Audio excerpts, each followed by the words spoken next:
Screaming.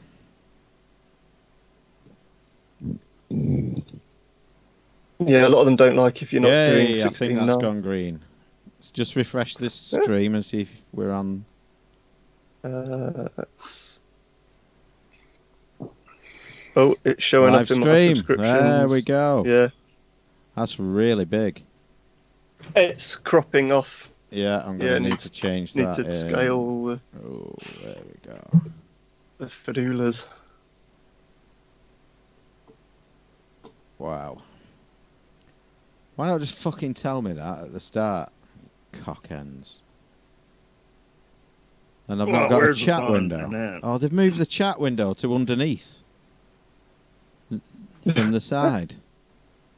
It used to be at the side, now it's underneath. That's no good to man the beast. Well, it's on the side on mine. Is it a setting I need to change? Is it because you're in theatre mode? Where's that? If you hover over the video, and then there's the big square. That should default view, there we go. Default. Right. Okay, should we just make that a little bit smaller, maybe? Let's move it over there. Let's see what happens with that one. Because it may well cut all that off that I've just put on. It's buffering. It's an online. old one as well. Oh no, it's working. That's it's still it started showing me June again now. The fuck? It was buffering for a bit. It's working again now. I've just refreshed and. Right. Let's close that bad boy. And we'll make that one a bit smaller.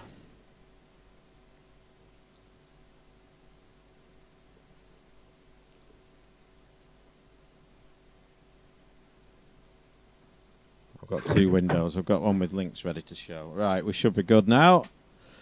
God knows if anyone's waited long enough to hear this live. They're a champ. Yeah. If you have, you deserve a prize. So, let's pull up. What else did I have open? Hello, everybody, by the way. Apologies for being late, but YouTube seemed to have stopped supporting what they supported for the last 8 months. And didn't YouTube tell us. is getting a little bit like Skype. You know, it likes to improve our experience at the moment of broadcast. Yeah. I'd much rather they told us beforehand.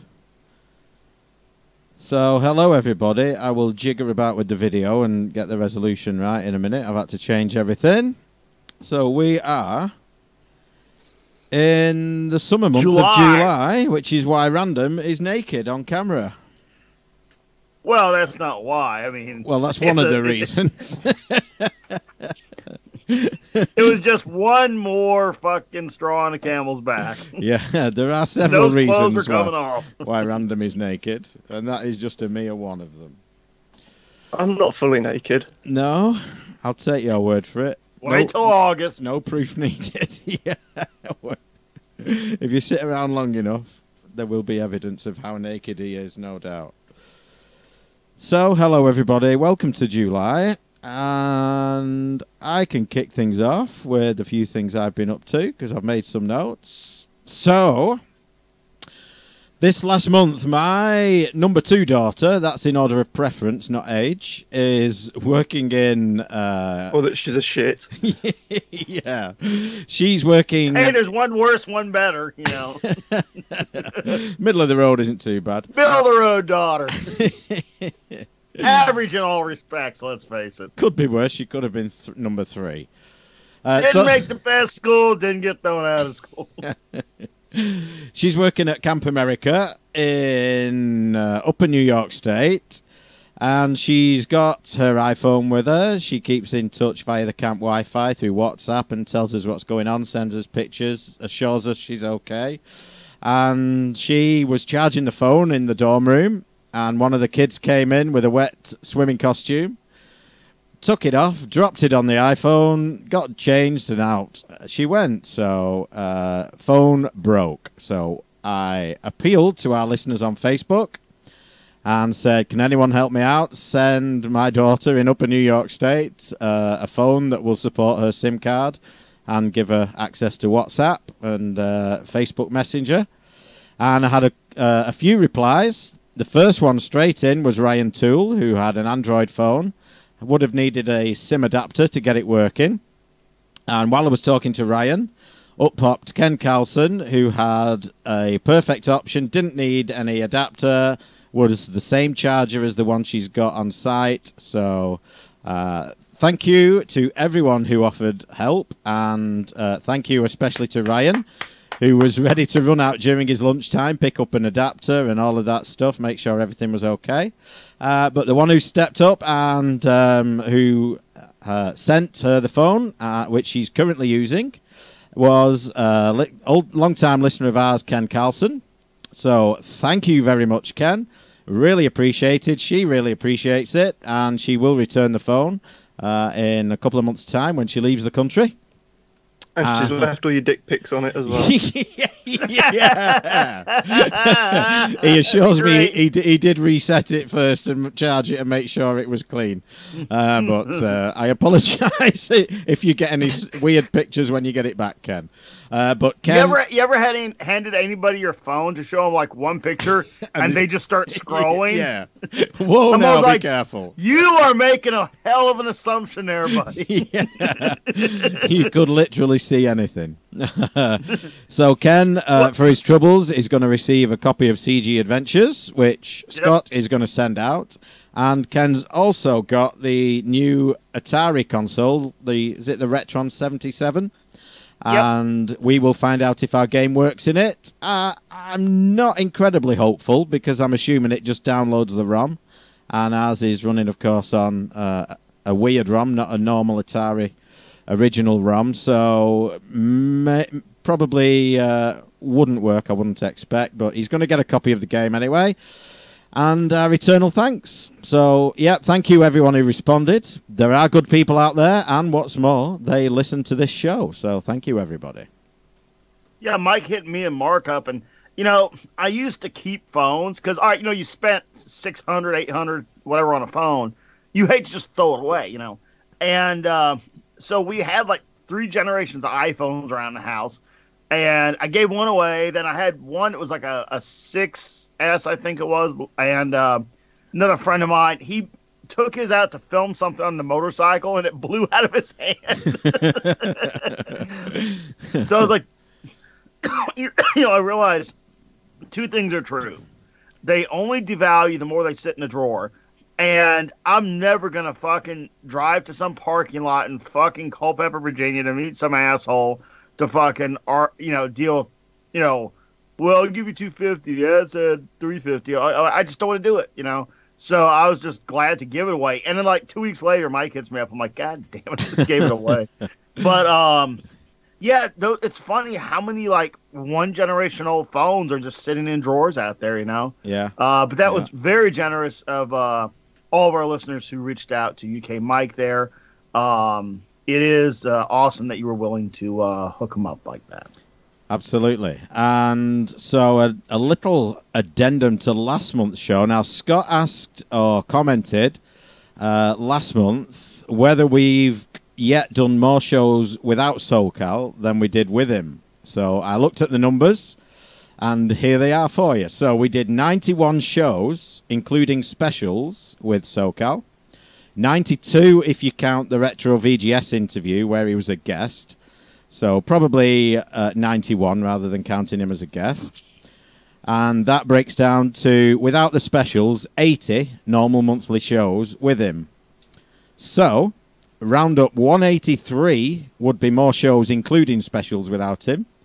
Or round up 185 would be more shows including specials without him if you count the Retro VGS interview.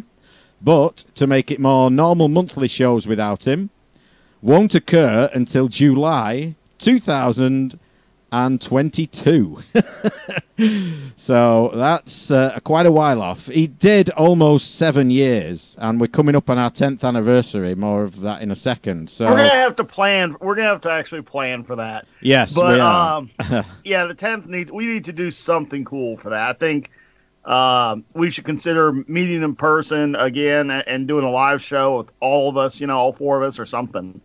Mark, you're done with school. Let's fuck off to England, okay? Yeah. Sounds good. The anniversary is, we started in Feb 2009, so next Feb would be the 10th anniversary on the dot. So, yeah, he did 7 years of shows with us, so makes sense that year 14 would be more shows without him. So that's the figures on that. Yeah, it's just, some things seem like it's been so long, it's been the norm, Like if you move to a new house and you say, have we lived here longer than the other house? And then you look at it and go, no, the other one we lived 6 years, we've been here only 3. But it just seems like it, Yeah. But, it's funny. I was thinking about that. The reason I kind of asked the question is, the Clico Chameleon media has died down for the most part. But every now and then somebody goes back and does sort of their take on it, a couple years later. And it is kind of like gratuitous. It's like, oh, I started a YouTube channel. What were people talking about 2 years ago? Let me do that, But it is interesting, to see people, take sort of like a fresh take on it and all that. And see, like, with the now that, it's time for the dust to settle and, people to go back and maybe reread the Atari thread and look at it sort of, less passionately and all. And it's kind of funny because of the 3 or 4 that I've seen, a lot of them are still quoting non-players and total misinformation. And some of them that get it right leave out tremendously important events and connections. It's just kind of funny that it's still not out there. So I, for one, am anxiously awaiting the book on the matter, and I think that will have a success. I'm certainly hoping it gets picked up as a screenplay, because I'm telling you, the more I think about it, I said this at the time, and it was kind of like, all right, aside of the fact that we're having to deal with this shit, this is a pretty compelling, interesting story. The best ones, as I've said, the best stories are where the villain is the hero of his own story from his perspective. And that is certainly the case here. And I just think this would make a lovely documentary. If we got any documentary filmmakers that listen to us, reach out to us. It's something that send us a thing in the news and maybe we'll hit you up. That way we'll all see it. I just think as a document, I've always loved documentaries. Even if it's about something I don't really care about, especially if it's about something I do care about. But I'm telling you, this is the ultimate story, and I think it could make a hell of a little documentary. But anyway, it's kind of funny that popped up. Yeah. So hang on. So I was talking to AD about the 10th anniversary do, and he was suggesting something like, we'd hire out an old house somewhere, and everyone takes a system, a load of beer or whatever, a few TVs, and we can, just play some games over the weekend, drink some beers. Like Scott says, maybe do a live news, but we're thinking of what to do. So if you have any suggestions, what we should do, where we should do it, send them into news, and we can go through them. Discuss most of it offline. It's pretty boring to sit here and discuss a lot of it online. But what about we go to Wigan and we set up a tent, like a large pavilion tent? I'm sure you can rent those in UK. But set up like a large, do the thing, but do it outdoors. Bring in get maybe 24 arcades and just present an evening in the dog park, but it's all gaming. We go dogging, take a tent dogging. Yeah, but let's take on. But seriously, just bring in trucks, all the, maybe like 24, arcades and pinballs and all that, and a food vendor and all that, and just have a dogging extravaganza. But people show up, it's all fucking retro games. We could advertise that shit all over the dogging sites. It'd be fucking great. Yeah. One final thing I wanted to mention at the start is our Patreon tiers. One of our tiers, I will show you the page on the newsfeed now. You should be able to see that. TEARS, because nobody's fucking contributing. Well, not many, but one of our tiers. Come on, guys, we have a dogging tent to rent here. Yeah. Send us your money for our dogging tent. One of our tiers. How about this? We'll call it Retro Gaming Roundup Pitches a Big Tent. I've heard worse names. One of our tiers gets you a mention in the show, and that mention will be in the end credits, and you'll hear that as you get to the end. But I just wanted to give a big thank you to the first of our supporters at that tier, who was a guy who usually sends us in some news stories. Not sure if he sent us any this month. I haven't seen his name.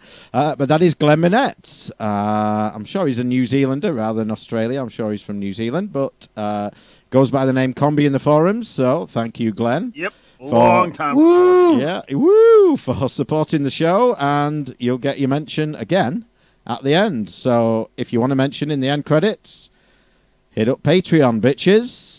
And send us money. You know, Mike, the more and more I think about this, the more and more I think this is what we need to do.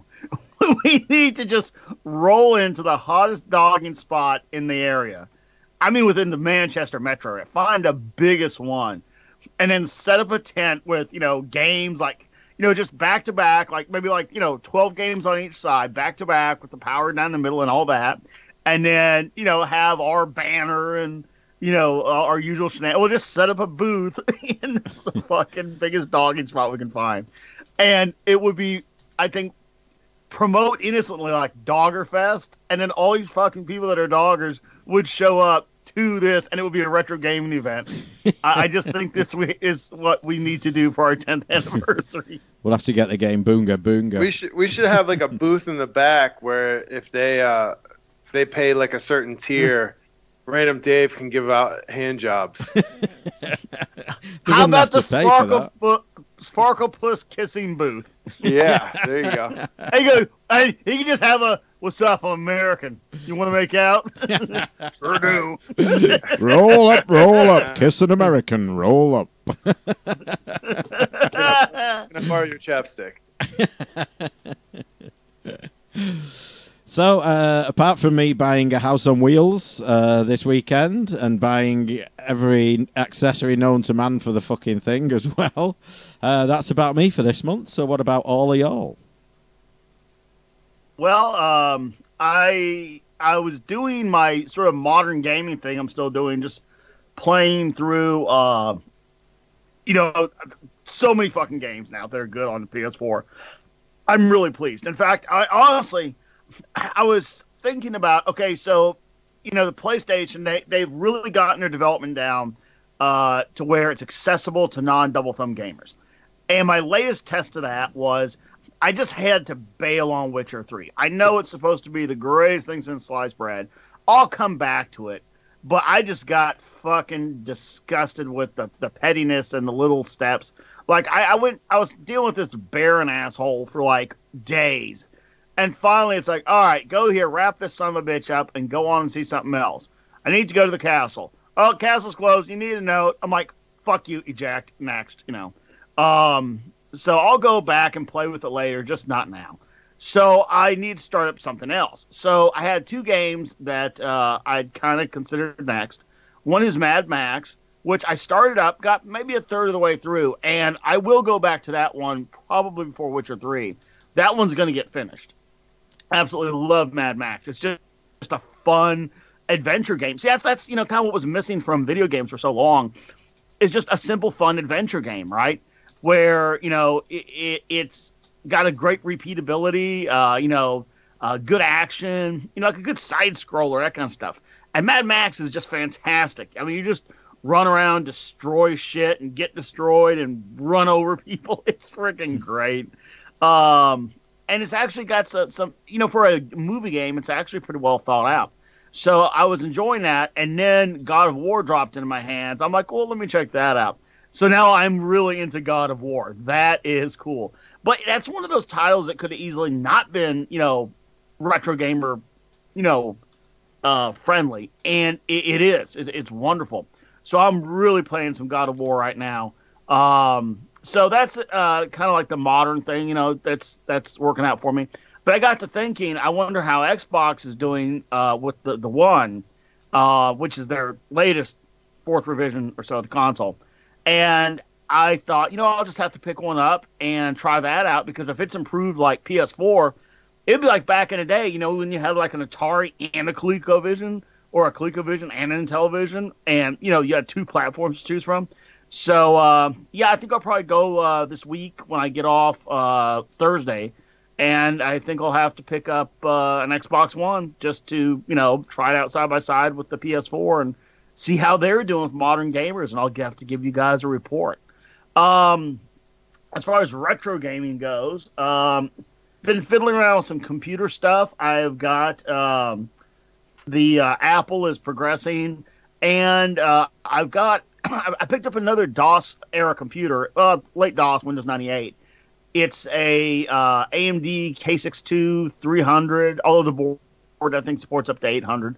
256 mega RAM, and I'm loading it up now. It's kind of like a mid 90s, super machine. I want to run all the Mech Warrior, all that kind of stuff. Because I got to thinking about how many DOS games that I never went back and played like I did all the console and arcade games. That's something that was, a huge part of my gaming history that I've kind of never recreated. So I'm going to have to do that. And of course, I'll share it with you, the listener, as that goes down. The last bit of the retro gaming stuff I've been up to is that new Commodore Mini that shipped, but not to the U.S. Like literally just not to the U.S. It shipped, elsewhere, but not here. So, of course, those enterprising folks went out there and bought them and put them on eBay. So I picked up one just a shade under $100. So, the guy put 20 or 30 in his pocket, which is fine by me. I should just reached out to our British listeners. Hey, can anybody walk in and pick up a Commodore Mini? But so anyway, that is shipped on the way. That was about a week and a half, 2 weeks ago. So I'm hoping it shows up in time to review it for this month. If not, it'll be next month. And I also picked up something else. Oh, the Retron 77. So that's going to arrive, I think. That was a recent order just the other day. So that should arrive soon. So I'm looking forward to seeing my Commodore Mini. It looks like it's a huge pain in the ass to add any games to it whatsoever. I've already got, the C64, the pimped out 1541, SD emulator, and the Wi-Fi modem. So I'm not sure why I would even need this thing. But you know what? There's no way there's going to be a Commodore Mini out there in the world, and I don't own one, whether or not it's remotely useful. So that's kind of my shtick. Cool. Well, I've been missing for a couple of months, busy with all sorts of shit and whatnot, and missing because I had a garage emergency just before one news a couple of months ago. But in terms of playing, I played the month before a shitload of Bloodstained Curse of the Moon, which Butler talked about last month in his section as well. But the takeaway for me was that it's really good for people like me that like the original Castlevanias but can't get past like the Grim Reaper, who's a complete fucker, and I've never really sort of finished it. It was challenging, but it kind of gave you enough fairness and enough sort of ways to sort of manipulate it in the way the characters go, and then even to the point where near the end you can essentially have unlimited lives. So every time you die completely, there'll be another. Because you've got 4 characters, and you sort of one dies, you then have to play it again, like start again, but with only 3 available, and so on. And when your last person dies, you actually lose a life. But when you do that, there's an item that resets in one of the candles, which is a life. So you just gives you sort of unlimited lives at that point until you actually finished it. Because some of it is a serious fucker on first playthrough, but yeah, really good implementation of the sort of classic NES style Castlevanias, sort of more DS style bosses, I would have said, in terms of size and animation and color depth. But then there's nice bits with, so like the scrolling when you go through a door in between rooms. In the NES, that would be like a linear speed, but it's like just a really subtle acceleration on it and deceleration as it sort of picks up the speed for the scrolling and slows back down again. And just little touches like that I thought were really nice ways to sort of use the modern hardware, but to do that style. Still going to play through it loads, I think, even though I finished it. There's various different ways you can play through subsequent run-throughs in terms of how the characters work, lots of alternative routes. So that's pretty good. I would definitely recommend that to anyone. I sort of had a chat with Simon after last Dinosaur Pie and told him he should probably get it. And then other than that, I bought a PSVR in the Sony sale that was around E3, and I've been playing a load of Wipeout on that, which is absolutely fucking brilliant. It's really well, the way they've sort of implemented it really works. I mean, you can go right through to sort of I want to be properly motion sick to then sort of right back to I really can't handle this, and there's sort of everything in between. And as you get used to it more and more, I've been sort of like slowly turning more and more stuff off. But it gives you a really sort of amazing sense of scale in these cities that you don't usually get from Wipeout. You sort of, you're third person behind the ship. It just looks like you're sort of on this track. But with this, it starts you off in the grid, and you can just look around for a bit until you're ready. You just see all these towering futuristic buildings and all the floating balloons and adverts and things, and it's really fucking cool. And all the sort of, as you're following behind all the other craft, you've got all the jet wash that you're going through, and really helps making aiming weapons much easier and things like that. So that's great. And also played a bunch of Polybius as well once I got that, which is like just bonkers Jeff Minter stuff in VR. And it's not a massively deep game, but it sort of has a lot of different style of environments, even though it's very sort of simple polygon graphics. But it works really well in VR. Like watching it in flat 2D, it just looks very confusing and very messy and like not that great a game. You can't see what you're supposed to be shooting, what you're supposed to be avoiding, but you add in the depth and suddenly it all sort of like clears up, and it becomes quite relaxing to sort of just play it and just go through these environments and shooting stuff. And then this week, more Jeff Minter stuff, because Atari have released Tempest 4000. So I've been playing a bunch of that, and the music kind of fucks with me a bit. I end up trying to play it like Tempest 2000 on the Jag, and sort of I go into my autopilot muscle memory sort of mode for that, and it's not the same because it's actually based on TXK. But then TXK, which was the Vita one, I think controls a lot more sort of tightly. There seems to be a bit of a looseness, even with the D-pad on Tempest 4000. It's sort of in a bit of sloppiness, and then the rate of fire seems strange. So there's a lot of times where I'm spinning around the web, expecting to really accurately spin round, stop at a point, but shoot certain enemies on the way around, and it doesn't quite happen.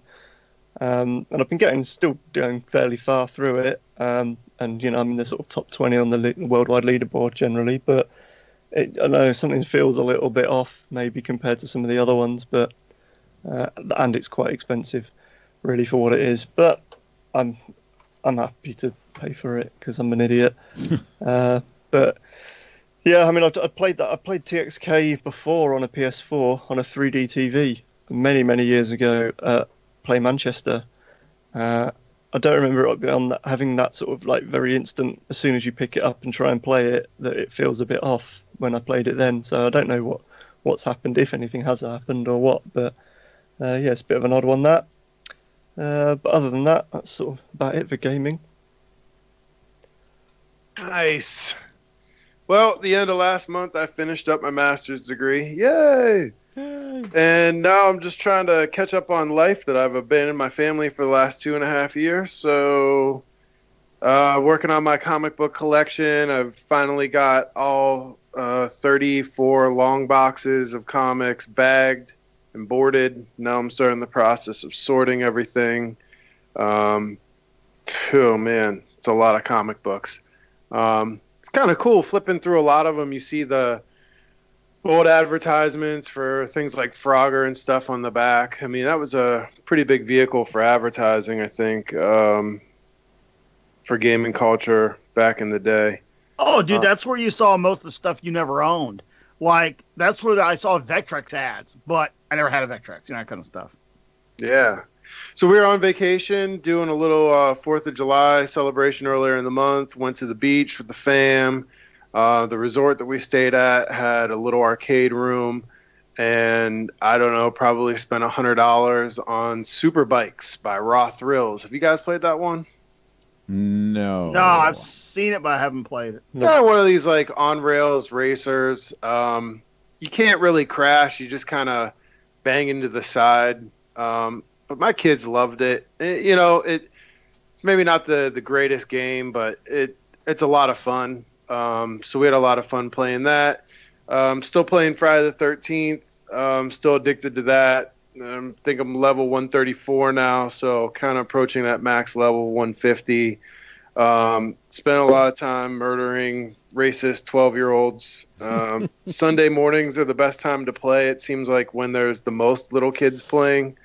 So I sort of enjoy playing against these kids that suck and just murdering them. I don't know. I should probably be institutionalized for that. But playing some Gunstar Heroes with my kids. They're really enjoying that on the Sega Classics for the PS4.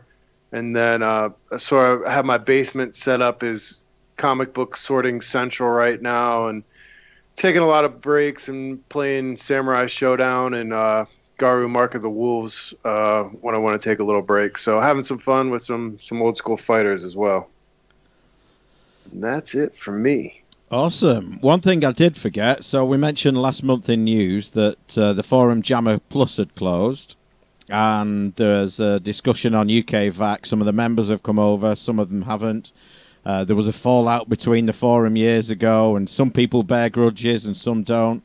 And I just posted a random comment in there and just said, you know, I was on both forums. I don't know the history. I don't care about the history. I just talk to anyone who wants to talk to me. And that turned into a bit of a meme on there and a T-shirt, which I'm now wearing. Which, as you can see on screen, I just speak to everyone who wants to speak to me. Now, this T-shirt company that this guy used, so this I ordered it through the forum through this guy in the forum, Tony. And they said, oh, sorry, the T-shirt took longer than expected to get to you. Here's a £10 gift voucher. Well, the T-shirts are only $9.99 and postage is $1.95. So another T-shirt, which I shall change into in a second, cost me £1.94. So this one arrived, and lo and behold, if they haven't included another voucher for £10, so I'm going to get another third T-shirt. It's the endless shirt. Yeah, it is for £1.94. I could literally just keep going with this fucker. So, yeah, I shall change into the next one in a second. I'll do a news story, then I'll go and change. I think you'll like the second one I got. And it will be about the N64 controller, and I can show it you on screen if I just do this. So there, I saw that picture online, and lo and behold, if the Wii Nunchuk isn't the middle part of the N64 controller. Oh yeah, that's pretty cool. I had never noticed that, but if you look at it, there it is, right there for you. So I thought that was kind of funny. So wait, can other people order from the store? What is it? The store is Street Shirts. Is it .com or .co.uk? It's .co.uk. So I'm guessing they're based over here. So shipping to the US may be a problem unless they also print over there. I don't know. But shipping to UK Mike's house is not. Yeah, that's correct. And if we meet up at least next Feb, you can get your shirts off me. So it's streetshirts.co.uk for the endless shirt. So somebody take one and I'll go and perform a costume change. Well, there's another shirt for you. I believe in renewable resources, like 10-pound shirts with 10-pound vouchers. So I'll take the next one, which was from Sean Stevenson, Retro Sean to us lot, and some of you lot. And this is the Namco Museum Mini/Pocket, which is very much, I don't know how sort of close to the size of the Neo Geo Mini this is, or what, but it's along the similar lines, but this has got a vertical orientated screen in it, and a sort of a thicker looking, sort of, more wood style cabinet. Not too dissimilar, actually, I'd say, in looking at it in the pictures, from style to the old iCades for the iPad. That sort of looks kind of like it might have that sort of feel to it.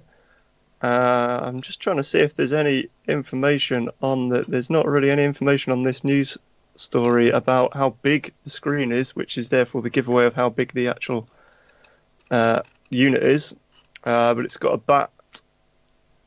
Oh no, as I say, it looks like it's got a bat head joystick on it, but it's looking then in the close-up, it's just got a D-pad and then some buttons, and it looks like it's just a graphic of a joystick, and on the side of it, cunningly positioned to make you think it's got a joystick. So this is probably, I don't know, the control panel looks like it might be more sort of NES controller sized now with the D-pad. So I guess you can kind of, it's got that sort of thickness as well on the front of the control panel. So I guess you could hold it put it on a desk and grip the control panel to play it. So it's not going to be the most awkward to play as some of the small ones are, but it's not going to be big either by any stretch of the imagination. And there's also a little handheld version as well that's just comes with PacMan and PacPanic and PacMania, which is said to be in July 2018. But the list of games on the full arcade one is PacMan, PacMan 2, PacPanic, PacMania, Galaga Galaxian, Dig Dug 2, Mappy, Sky Kid, Rolling Thunder 1, 2, and 3, Splatterhouse 1 and 2, Dragon Spirit, The Tower of Duraga, Xevious, Phelios, and Battle City. So not actually a terrible list of games either. How much it'll be? I thought that was kind of like an uncredited game for what it was. It was pretty damn good. Yeah. So it looks kind of like it could be kind of cool. Again, though, as with all these things, I suppose it depends on whether it's, it's a sort of a price when you see it in a Walmart or something. If it's good for what's the word I'm thinking of? For just impulse purchase. Yeah, that's the one. Impulse buy. It'll live and die on that. Really, I think it's got the right game. Decent enough games list, as long as the hardware, it's not got any lag, slow down, or anything like that, and then it's not too tiny and the buttons are shite. I'm sure it could be all right. I don't see any pricing on the arcade style one, but the no. Most of their mini players, like the Galaxy and the Mappy, the sort of single game ones that they have are $35, and then they also have a Data East version that has like 30 games on it, and that one's $100. So I'm going to guess that this Namco one with all the titles on it is going to be closer to that $100 than the 35. Yeah, at that point you might as well buy a single game one and then mod your own, put a Raspberry Pi and your own screen in it, and it'll probably still be cheaper. So there is free There's T-shirt a lot number of these 2. now. Some of them are pretty good. Some of them are just okay. But it is nice to see, though, so many little minis of retro games. They're cool gadgets. If nothing else, some of them make great, like the ones I reviewed last month, the keychain ones.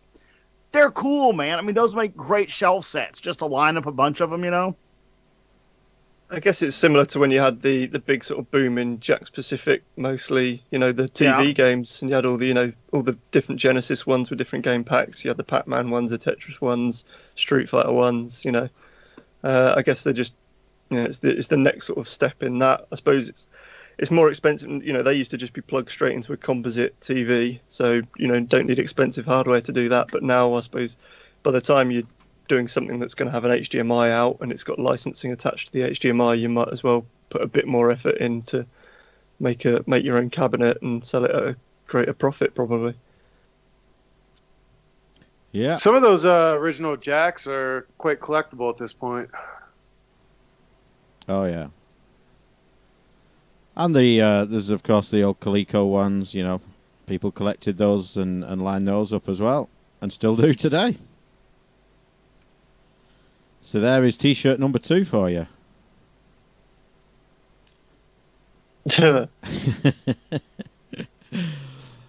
Not sure what to get for number 3 yet. Well, whatever leads to number 4. Yeah, I presume so, yeah. I don't have to think too hard because I've got an endless supply of T-shirts. So that would be hilarious if they announced bankruptcy and they're like, some asshole kept getting free shirts. Yeah. Yeah. So, Mr. James, how did you open this T-shirt store? Well, I had a great supplier. Not gonna lie. Meanwhile, Goobert's somewhere in the bedroom. Fuck me, another 10 quid out of my pocket. Why'd I start freeshirts.com? Yeah. He's sat in his kitchen now ironing my third one. I bet he is. So one here. I got one here from Sean Stevenson. And it is, he says, Atari VCS stuff. Interesting, but they still aren't getting a penny of my money. I couldn't agree more. So basically, in a move of seeming legitimacy, we are not CNN or MSNBC. We don't just make shit up as we go. Speak for yourself. Well, I don't. If news doesn't fit the narrative, we don't reject it. So apparently... Rob Wyatt, who was one of the original engineers on the first Xbox, not to be confused with the Xbox One, but the first Xbox, he has joined the Atari team. So it seems like they got themselves a hardware man. Yeah. And any retro console project is only complete once you got yourself a hardware man. But that said, he seems to be a legit hardware man. So let's hope it's not just a no-show paycheck, that he's actually in there guiding it. So if he is, that could be a really cool thing. Are you there, John? Yes, I'm here. Cool. Oh, I found this little... 3 microns of gold.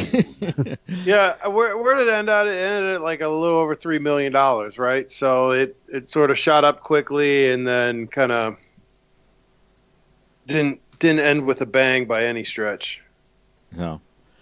And the numbers don't, as you said, last month, the numbers don't add up. Like, not sure where they've got I found this little ditty this month as well. America, fuck yeah. Coming again to save the motherfucking day. Yeah, America, fuck yeah. Which is on Scott's playlist. Just quick side note, we're planning a big Veterans Day celebration at my work in October. Trying to do some good things for American veterans, service members, and we're going to make a compilation video to kind of kick off a live meeting, blah blah blah, all this stuff. So we were going around a round table trying to suggest songs for the video. And I actually suggested that song, which a lot of the senior leadership didn't appreciate the humor. Well, I tell you what you need to do is put the senior leadership in touch with actual veterans who can explain our sense of humor, and that is entry-level G-rated shit. It would, I mean, you play that and we're like, how cute you tried. That's not going to offend any veteran. Suggest this one. Except Carl, he's an asshole. You can spit on my pickup truck, call my mom a lousy whore. Leave a flaming bag of dog shit outside my trailer door. But don't go messing with my Pabst Blue Ribbon, 'cause then you're gone way too far. Keep your hands off my PBR. That would be more appropriate. I'm not even kidding. Mark, that would right there.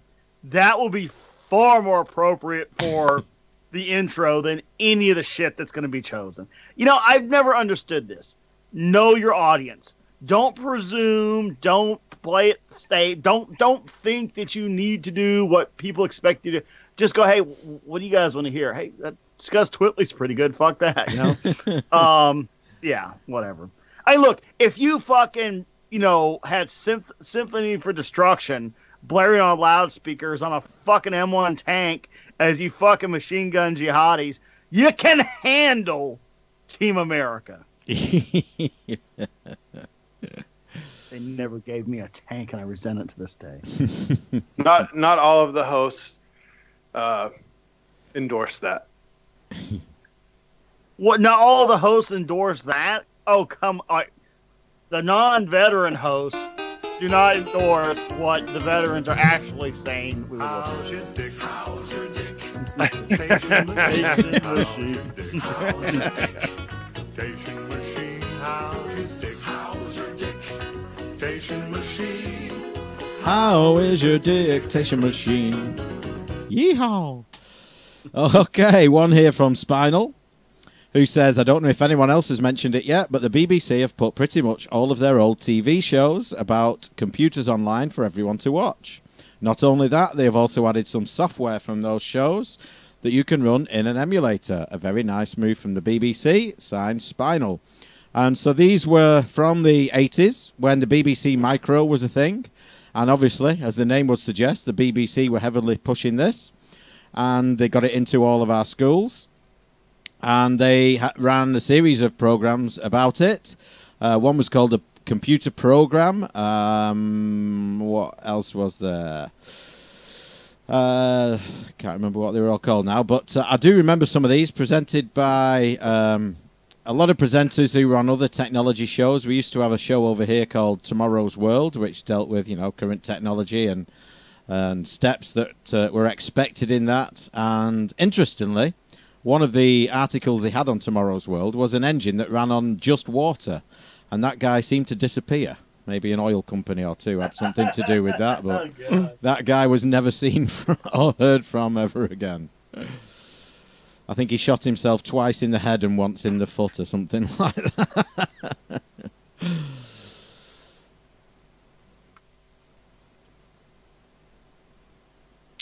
Got one here from Michael James, which has intrigued me with my having bought a PSVR, which is that there are a bunch of tables now available in PSVR and Steam VR that they have brought over from Pinball FX3, which they'd already done on the Oculus VR platforms, whether that be the PC-based or mobile ones. But this is now available for everything, and these tables are Universal Studios themed.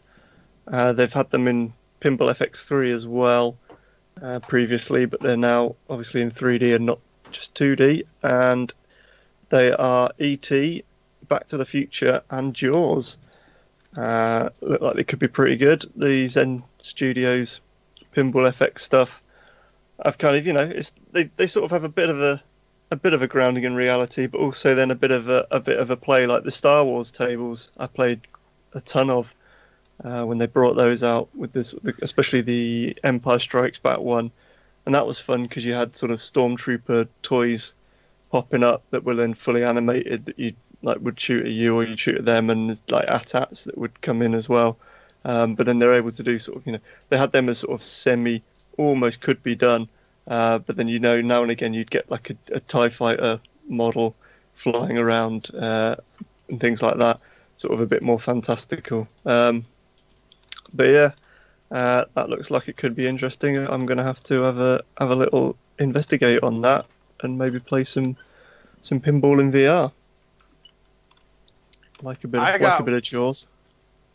Yeah. I got one from Michael James. This article is from Digitizer 2000.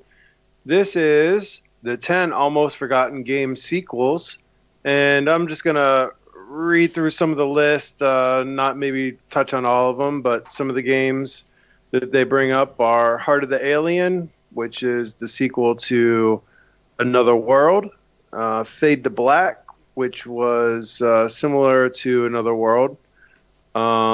See, Knight's Journey of Dreams, that was Wii only. Saturn Knights into Dreams was a very popular game on that system. Got one, Crash Mind Over the Mutant. Let's see, Bomberman Act Zero. Then they go into a couple modern games. Super Mario Sunshine, game that I think is kind of divided amongst the hosts. I wouldn't call it forgotten. I wouldn't call it forgotten, no. No, not at all. Actually, this article is kind of shit because they have Wii Sports Resort, which I would say was very popular.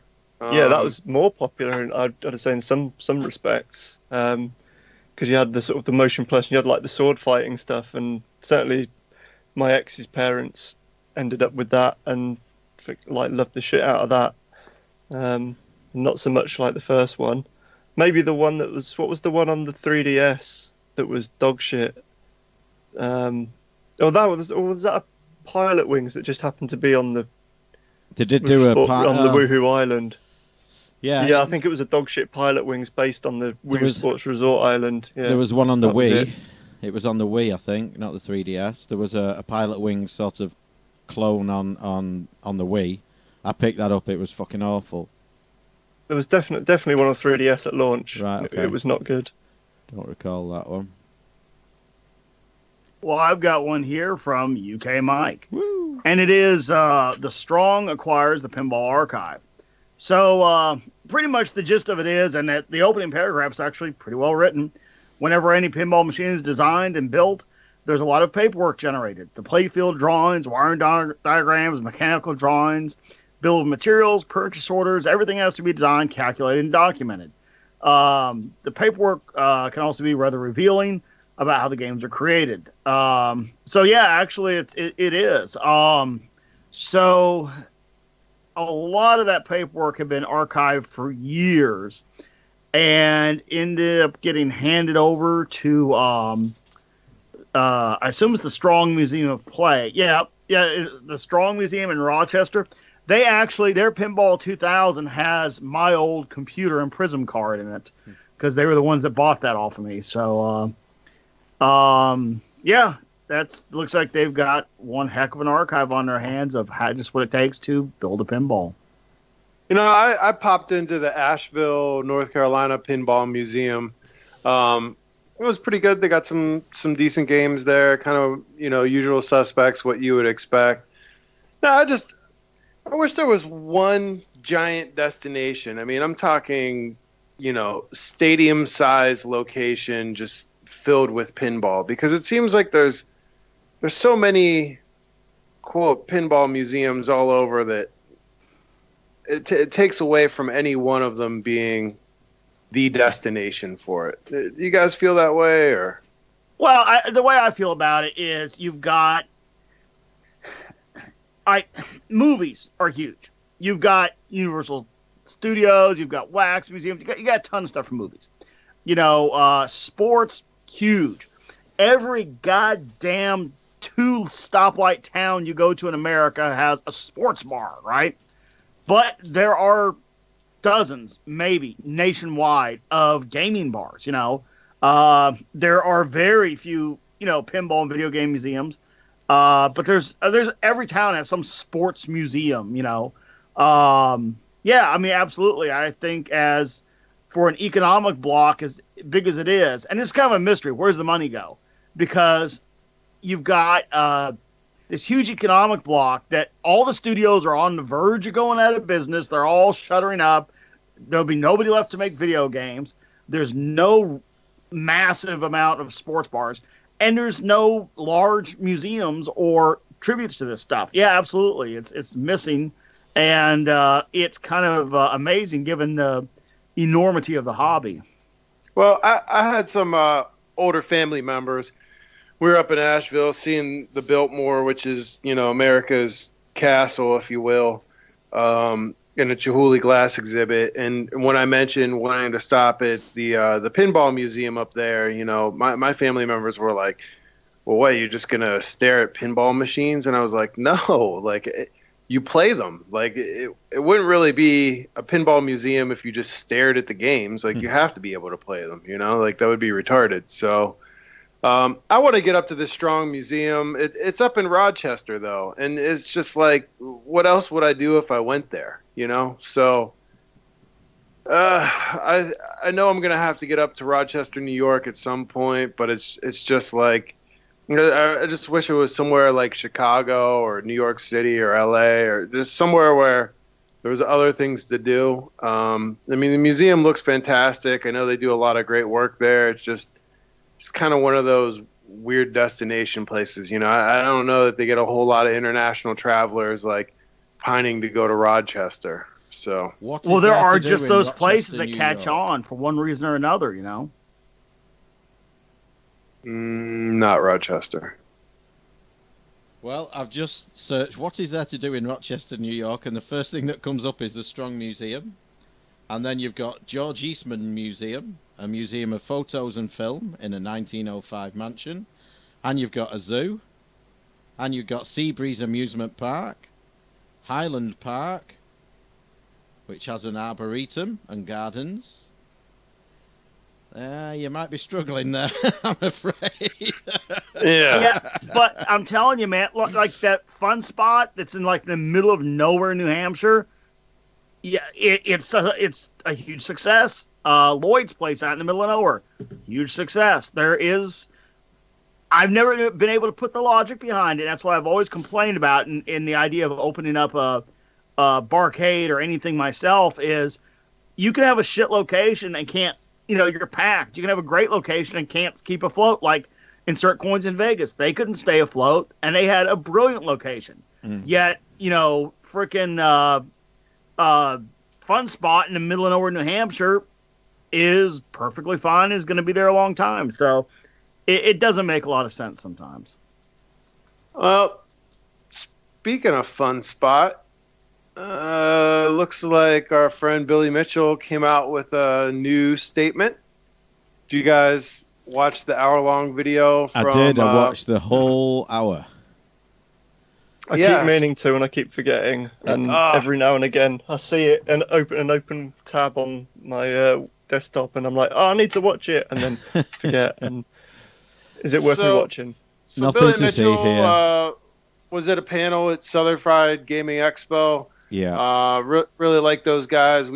I've been there several years. Had to take the last year off due to school and stuff like that, but definitely plan on going back. Southern Fried Gaming Expo in Atlanta, great show. If you guys can make it. Billy was one of their featured panelists again this year. He's been there in the past and goes on to a really long rant. Bobby Blackwolf, he also does a great show. He's sitting next to him, just kind of dumbfounded the whole time as Billy goes into some strange conspiracy things. Also makes some really good valid points about some of the details around the tapes and where they were stored and people faking things. UK, what's your take on it? I think it was a lot of noise about really stuff that a lot of people just don't care about anymore. I think, yes, the guy can play games. Yes, the guy can play games better than me. Has he built this whole myth around himself and built himself as this whole mysterious character, almost a caricature? Yes, he has. And it's that mask that has slipped. Not the fact that he can't play video games, because everyone knows he can. I just think we've got to go to a situation where if you're going in the record books, you've got to do it live. You've got to do it with witnesses. You've got to do it at a fun spot. You've got to do it at an expo. No more video submissions. Do it in real life, real time, or just go away. And I couldn't agree more. Yeah, I think his reputation is shot. I think, yes, he's probably sent in some dodgy videotapes. I think he's also set some world records. So, yeah, I just think we need to change the way we do this in the future. Yeah, I like the idea of doing this stuff live. I mean, somebody sitting in their home, the conditions can be quite different than what it would be like at a live event. I don't know. I mean, he goes into when certain pieces of hardware were developed and capabilities and things like that. And I mean, he seems like he has his story pretty straight to me. He goes into questioning journalism and questioning the ownership of Twin Galaxies and some other things. And I agree. I mean, the guy's obviously a great gamer.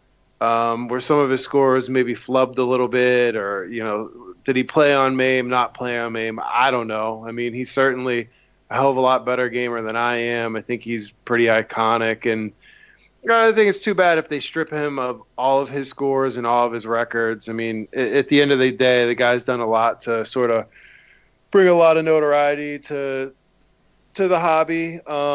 He's created a pretty cool caricature of himself. I mean, I've met the guy a couple times. He's honestly a really nice guy. I mean, he's not a dick like he kind of has created his persona. So I hope he's still able to get out there. I think he's been a pretty good ambassador for the hobby for the most part. So, you know, do some scores live and prove everybody wrong.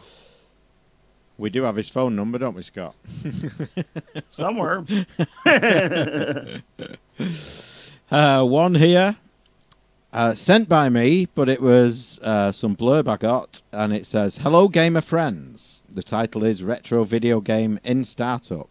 There's a word console missing, I think, from that sentence, but I received it, and I'm reviewing it to give support to these guys. A new classic device being launched, but with a different proposal, the return of old times added to female empowerment. The name is G-Blue and was created by a group of lovers of old games. This will resonate a lot. There is a video here. I can show it you on screen. It's a minute something. If I hit play there and switch over there, you can see the video. And it's all a bit strange. It's called an arcade machine. It looks kind of like an Ouya. And it doesn't play arcade games. It plays other stuff instead. You've got Mario 64 there. So it's an emulation box. And I don't really see that it does too much differently. If you go to the comments in that video,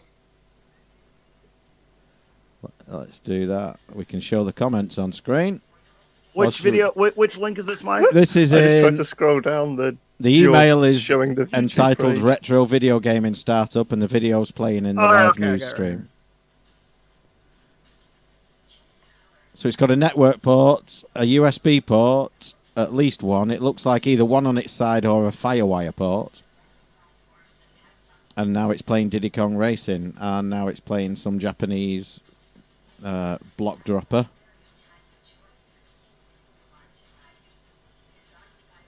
But you can plug any of those controllers. It shows a few classic controllers, but USB versions, obviously. I don't know. I don't get the added to female empowerment part. No, I didn't get that. I get it because it's a retro pie in another box. I'm going to sell it and say, get me a slice of pie. Yeah, supporters on Indiegogo or Kickstarter. So they're clearly running 2 crowdfunding campaigns. Well, it's been done before. Yeah. It says it'll start soon. So I guess we'll just have to monitor this. This appears to be in Spanish or something. The video link that will be in the show notes is in English. I've got the English version of the video, but the comments aren't loading on this thing for some reason. But it appears to be in Portuguese actually, so it's probably in Brazil that they're doing this. Yeah. And maybe that female empowerment thing was, lost in translation a little bit. Mm. Well, we will keep an eye on it, to folks. play retro games without the hassle. They've made it idiot-proof. Not that all women are idiots, but some of them are.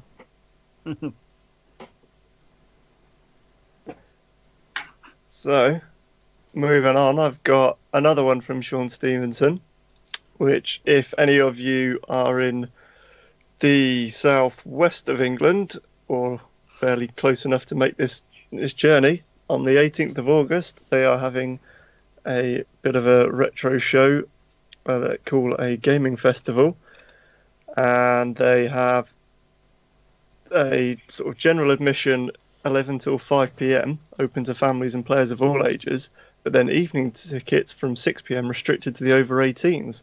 So this could actually be quite a nice little go with your mates, drink a lot of beer type show, certainly in the evening. It looks to be only the one day though, which is maybe a bit of a shame. So you've got to make the most of the beer the first day, I guess, because you don't have to worry about being well enough to play games the following day. So, why not drink all the gin That might help you. or can't? Ben. Worst. In terms of games, they're saying they've not got much information, but they say it brings an unbeatable selection of every type of games console imaginable, from the Vectrix to the GameCube and the PlayStation 1 to the Binatone TV Master 4. I can imagine some others like a SNES and a Jag. I doubt they'll have that.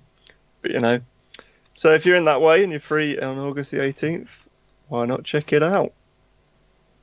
In Plymouth, Portsmouth. I always get Plymouth and Portsmouth the wrong way around. They are Which you don't very want to do different. because it's a big drive between them. Yeah.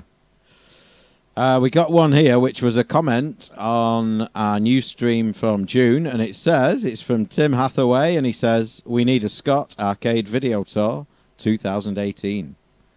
So get on it, Scott. All right, because there's been some changes. Yeah.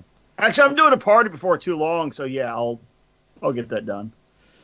And another comment on YouTube, comment on the live news stream from June again. It says, Scott, why no hardware flashback on YouTube? Love the show. I'm guessing because that means some fucker has to edit video. I'd have to film and edit it, and that's probably not going to happen. I ain't got time for that. Ain't nobody got time for that. Now, if you want to see some videos that Willie put all the work into, I just did the filming with him. If you go to Arcade USA and search for Toy Shack. toys, search for toys in there, you'll see a series of videos, and we're going to do another one this summer because we did those other ones last summer, of me and Willie going through various vintage models and toys that I have. And actually, there's still a ton of the kits to be released. That's true, too. But, we did a whole bunch of toys. So, yeah, that's actually, you might enjoy that. So go check it out. It was certainly really fun filming out with Willie. I watched a couple of those, the old helicopter on a wire and stuff like that. Yeah.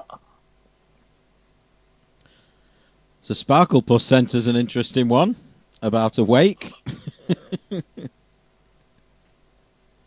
one's really good. So talk about hardcore gaming fanatic. This one's really interesting. There is a super fan. Renard Williams was just 18 years old when he died. His death was cut short in a tragic shooting on June 26th. He was a Boston Celtics super fan. And at his wake, instead of being placed in a traditional casket, the young man was sitting in a chair with sunglasses on, a hat backwards, wearing a Kyrie Irving, who's a basketball player on the Boston Celtics, jersey, a pair of Kyrie Irving socks, and in his hand is a PlayStation controller for a PS4, and there's a screen set up, and he's playing NBA 2K between the Warriors and the Celtics, and there's a little table next to him with his favorite snacks, which appears to be a Barks root beer and some cheese Doritos. So this guy was obviously, Well, we know what killed him.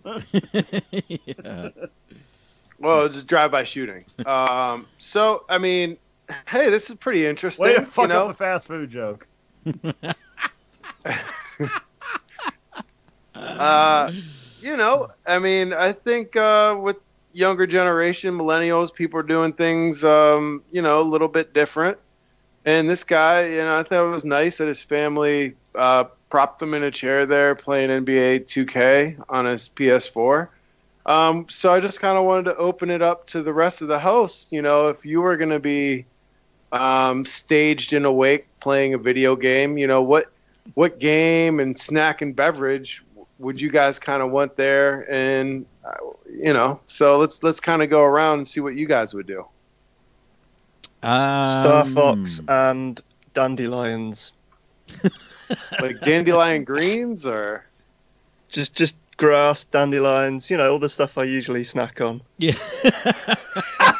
It's a vegan joke. Waka, waka. Vegans, fuck yeah. Give me a pine cone. I don't know, is Star Fox vegan? Well, yeah. It's I don't know, animal 'cause there's exploitation game. Well, yeah, you're exploiting animals by putting them in spaceships to shoot down other animals, but then those animals are performing genocide on planets, so you're saving other animals in the process. I don't know. Could be. Who knows? It's a big that's debate like in your the- community. That's like is the honey vegan debate because you're stealing it from bees. Well, that is, but I'm not going to get into it. But What, the debate or that it's theft? both. But yeah, Star Fox. I don't know. It's just a game I like going back to all the time. Honey's the What only about food drink? type that What doesn't would your spoil. drink be? Oh, I suppose drink. Yeah, it'd probably be. Ooh. Mead. Seawater. Seawater. water Think everywhere. of the not a drop to plankton. drink. It's a plankton genocide. I drink a lot of tea, and I do like whiskey. So, one or the other. I think I would be in a sit-down arcade cab of some description, but I'll be playing Grand Prix Legends, which I'll be doing Is at that some because point. you'll have died on the shitter like your idol, and so they'll just pick you up your rigor mortis body and just place you on the arcade Just machine. dump me because I'll be in the right Elvis? posture. Yeah, I'd be Who's drinking. that, Elvis? Is that the idol? yeah. I'd be drinking probably Guinness snack. Ooh, what a snack would I have? Salt and vinegar discos. Which is almost like a potato chip, but without potato. And seemingly incredibly acidic, Yeah, like vinegar. Yeah. They're very, very sharp and very good. they are. I do like lots of vinegar on shit like that. Yeah, so that'd be me. Scott? Playing Terminator 2. Oh. Let's see. I could let you marinate on it for a minute, and I'd go. Go for it. Yeah. So I'd like to be in a beach chair and have some Coke Zero next to me and some pork rinds, and I'd be playing Dead or Alive beach volleyball. And I'd like to have a whole bunch of models kind of standing around me, kind of showcasing the boob physics of the game. Not that it's my favorite game, but I think that my friends would enjoy it. That's staging the best. Single breast physics. Yeah. Single breast fit. Eldfam in live chat says, desert bus, pretzels and water.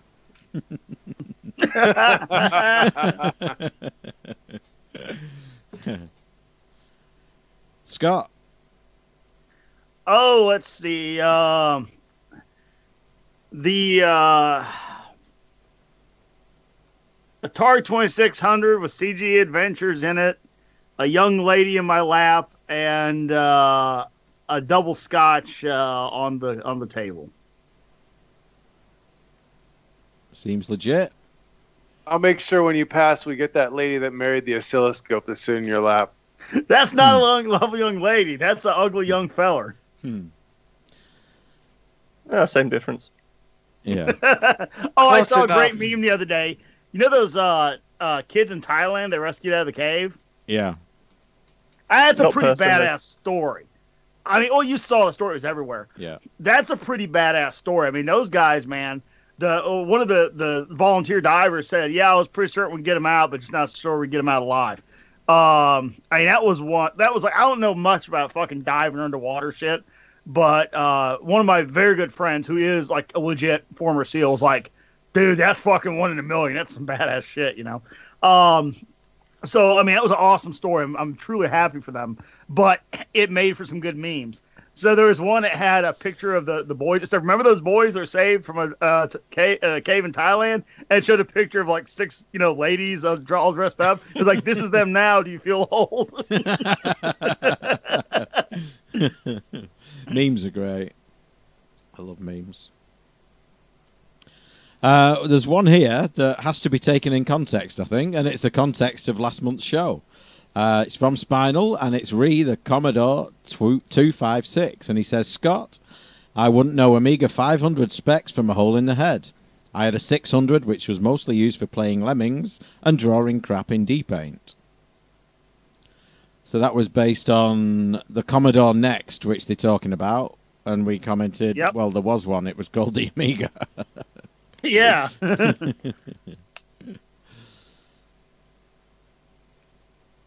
So So here. got one here from Mike James, and it is the 10 biggest platform game glitches. Cliches. So it's Cliches. Cliches. You need your eyes lasering again. Cliches. well, that was a hell of a glitch, wasn't it? Top 10 news misreads. What fucking mother game was it? Top 10 biggest platform game cliches. Opening level with blue skies and lush foliage. Okay, what's wrong with that? The snow level. That's not cliche, it's a legit level. The lava stage. That's not cliche, that's a legit level. Underwater stage. Mario did it best to this day. I know there's been lots of others out there, but I always like the water stages in Mario's. Collectibles. Coins, the lamps in Ninja Gaiden, the torches in Castlevania. Yeah, of course. The rings in Sonic. Floating platforms. Well, they don't all have to be affixed, do they? The desert stage, okay? Jumping on a living thing will kill it. Usually does. I can't think of anything out there that if you get the physics right, levels that scroll automatically. Yeah, that sort of forced perspective of getting you through the game. That's the one thing I didn't like about Mario, Super Mario Brothers, was you couldn't go backwards. I never quite liked that. I wonder if they didn't think of it or if that was on purpose. Listeners, if you have any thoughts on that, maybe go to our Facebook page, start a discussion, and say, hey, why couldn't Mario scroll backwards? The weaker end of level bosses get, the tougher they get. Yeah, it kind of always pissed me off. Yeah. It's true. Like, they always start doing some death mode, like, right as you're about to kill them. You're like, come on, man. Like, I beat the shit out of you for 10 minutes now. Yeah, but that's kind of... it makes it more exhilarating. I think if you played a game where, you sort of shot at them for a couple of minutes and it was kind of tricky, and then they just started going half speed and becoming incredibly easy and completely, worn out. Very it wouldn't docile. be anywhere near as interesting, yeah. Well, If you that's funny because Zelda Breath of the Wild was big on that. And I got picked up on the pattern pretty quick. It's like, okay, wait, so I beat the guy. He gets better. I beat him again. He really gets better, and then I kill him. So, yeah, seen that. It would translate interesting to real life if you're watching like a UFC fight or a boxing match, and as the guy's wearing down at the end of the fight, he starts flashing red really fast and like throwing fireballs and shit, spinning around the cage, Yeah, that'd be pretty cool. Can't deny it. But I was a bit disappointed with that top 10 platform cliches because I had a quick look at it to see if there was anything that I'd been considering in some of my designs and stuff, and I thought with it being from Digitizer it might be a bit better than it was. But yeah, it was just kind of like, here's a green and blue colourful level. I mean, what does he want? Just brown, play Xbox 360 Gears of War era brown graphics, lava stages and snow stages. Yeah, all right. Yeah, need to be used sparingly, I guess. But I would say the exploding red barrel is a big game cliche. That would be yes. Yes, very much so. America, fuck yeah. Fuck yeah. Coming again to So, save Michael, the motherfucking day, yes. You appear to have sent a Kickstarter that I was thinking looked quite interesting about making a NES Zapper work on a modern TV, but it's got nothing left to go and hasn't been backed. So I suppose, when is it? Oh, it was 3 days ago it finished. That's why. So I'm guessing when you saw it, it was still running. Possibly going to get there. And it Is this the modern Mallard? Modern Mallard, yeah. Yeah, I read through all the specs and I watched the shit about it, and I watched a YouTube video of somebody discussing it. So basically the premise of this was you took your original Duck Hunt cartridge or Super Mario Brothers / Duck Hunt cartridge. You took it apart, put an adapter into it, and you replugged the PCB into the adapter. There was room in all the cartridges to do that. And then you took apart an original NES Zapper. The grey ones work best, but the orange ones do also work. And you could play Duck Hunt on a modern TV, a flat screen TV. What it did was basically add a delay in to allow for the refresh rate and things like that in a new screen, and it let you play your original cartridge. The problem was, I can't remember the exact price if you've got it open there, but it was like $120 or something like that for the kit. So it's a small market of people who have the original Zapper and the original cartridge and who also want this. So yeah, I can understand it not getting much back in. It was a great idea. It was NTSC only, although they did talk about a PAL being a possibility, but I guess neither of them are a possibility now. So it was very niche and very expensive. You know, it's interesting. It's a cool niche development thing. I mean, it's awesome these guys made it, right? Yeah, but yeah. They wanted $125,000 was their goal. I mean, that's just way... I think that's misreading the market a bit. Yeah. Yeah. It is a problem that there's probably a couple of dozen guys out there that really would have bought it. And this is the kind of thing that you go in a forum, you know, you get the board printed, because this is a personal project, right? And you're like, well, fuck, I really want to do this. So you get the board printed, you do like, this is an Atari Age project. You go in there, you say, hey, I can get this board done. It's going to cost, $80, but if we get 60 of them, it's going to cost $30. Who's in? And then, you tell people, hey, go here and order the connector, go here and order this. And then, and then people solder it together themselves. That's the market for this. This is not a Kickstarter big kind of thing. Yeah, they basically needed 1,000 people. And there's probably funded, under 100. Well, yeah, they got 60. They might have got 100 if it was a bit cheaper, but... They probably would have gotten 90 if they went on Atari Age and did it in the forum. Yeah, I guess. Yeah. Great idea, but expensive for what it was. And it was only going to be a single run. It wasn't like they were funding it on Kickstarter and then those backers got one and then you could buy one afterwards. It was, we're going to make this many for this amount of money and then we're done.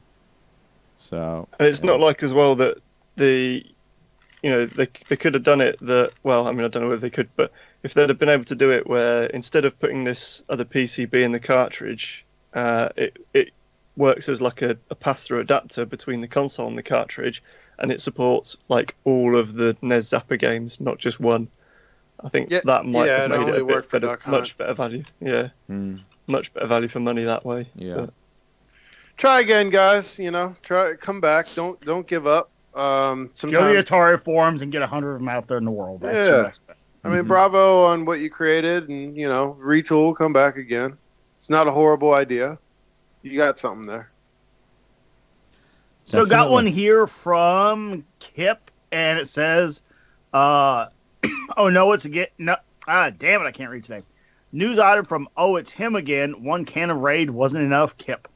So Kip sends in here, Nintendo hid a load your own NES emulator inside a GameCube Classic.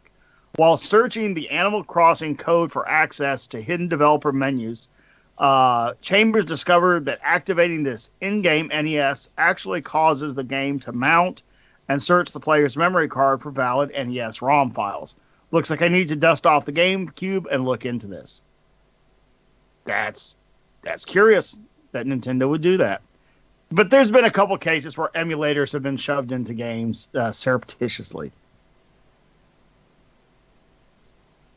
Yeah. I'm trying to allow links in chat. It says they're allowed, but people are having them blocked.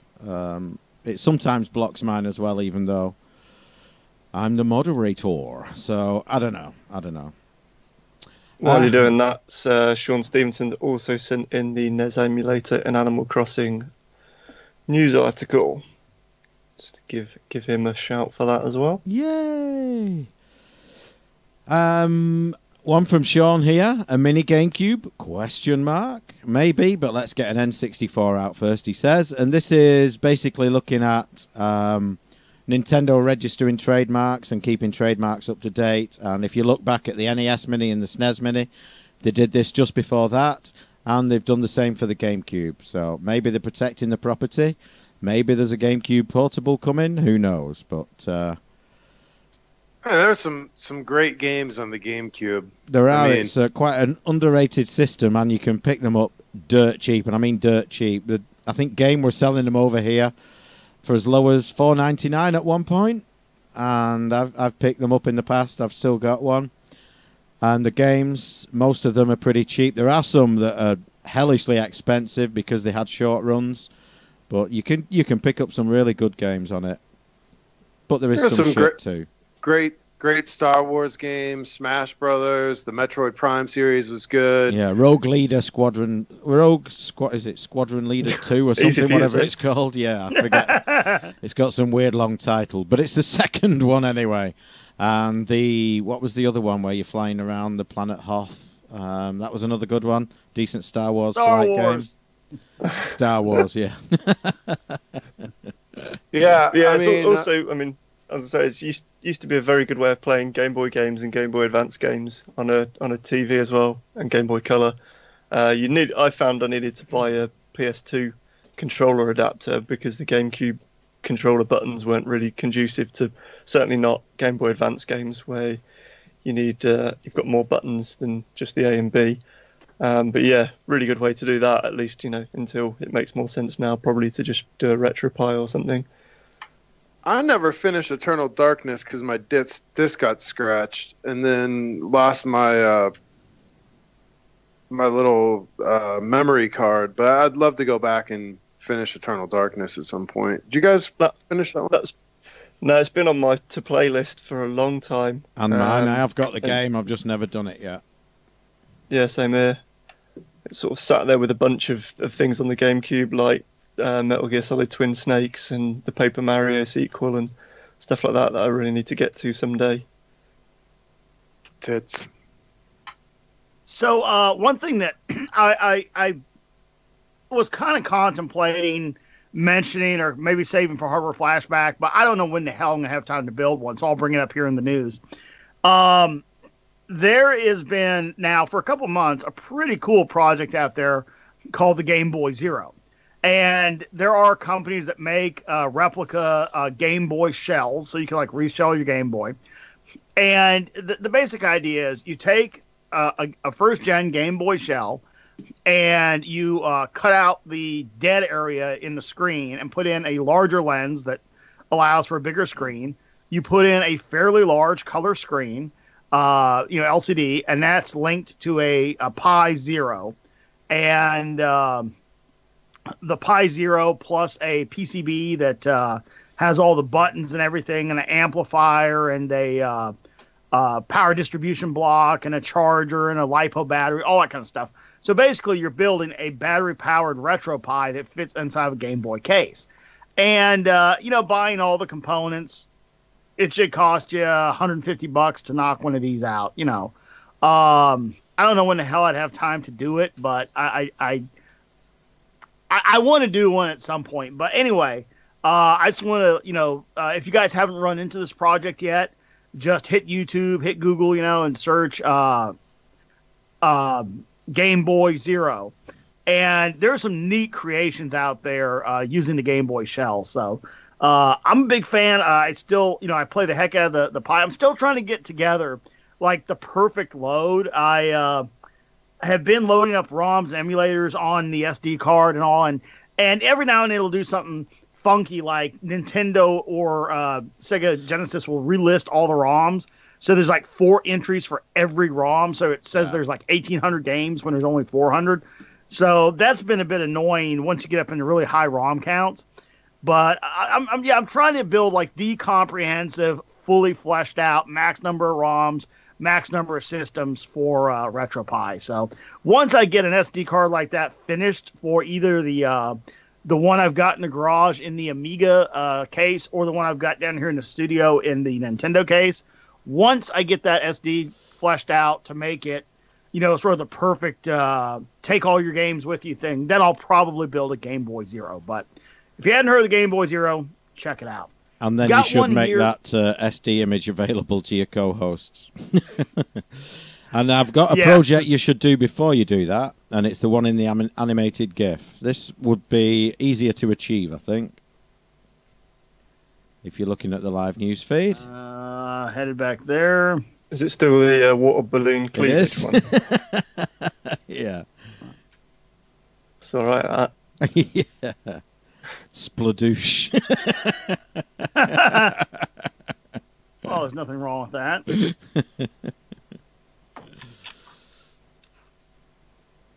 So I got one here from none other than UK Mike, and it is 80s action figures worth an insane amount of money. Yeah, I do a lot of trolling through eBay looking at, retro stuff and all, usually looking for gaming-related stuff or, video game hardware, but I see a whole lot of these G.I. Joe vehicles, and I'm just not, I'm a small toy collector. There's certain things that are very personal to me that I like. Small toys. Nothing bigger than 1/3 scale. But, so like right now I'm building a pretty cool thing. Are any of you guys familiar with the Robotech factory model? No. All right, so when Robotech / Macro Saga was huge in the 80s, Reveal, which is an American modeling company, reboxed and sold a line of Bandai models that were of the Robotech, the Veritech fighters and the SDF-1 and all that. And they had this really cool diorama called The Factory. And it's like a diorama of a Robotech factory where two mechs are in for, heavy maintenance, and it's got like overhead cranes and all that.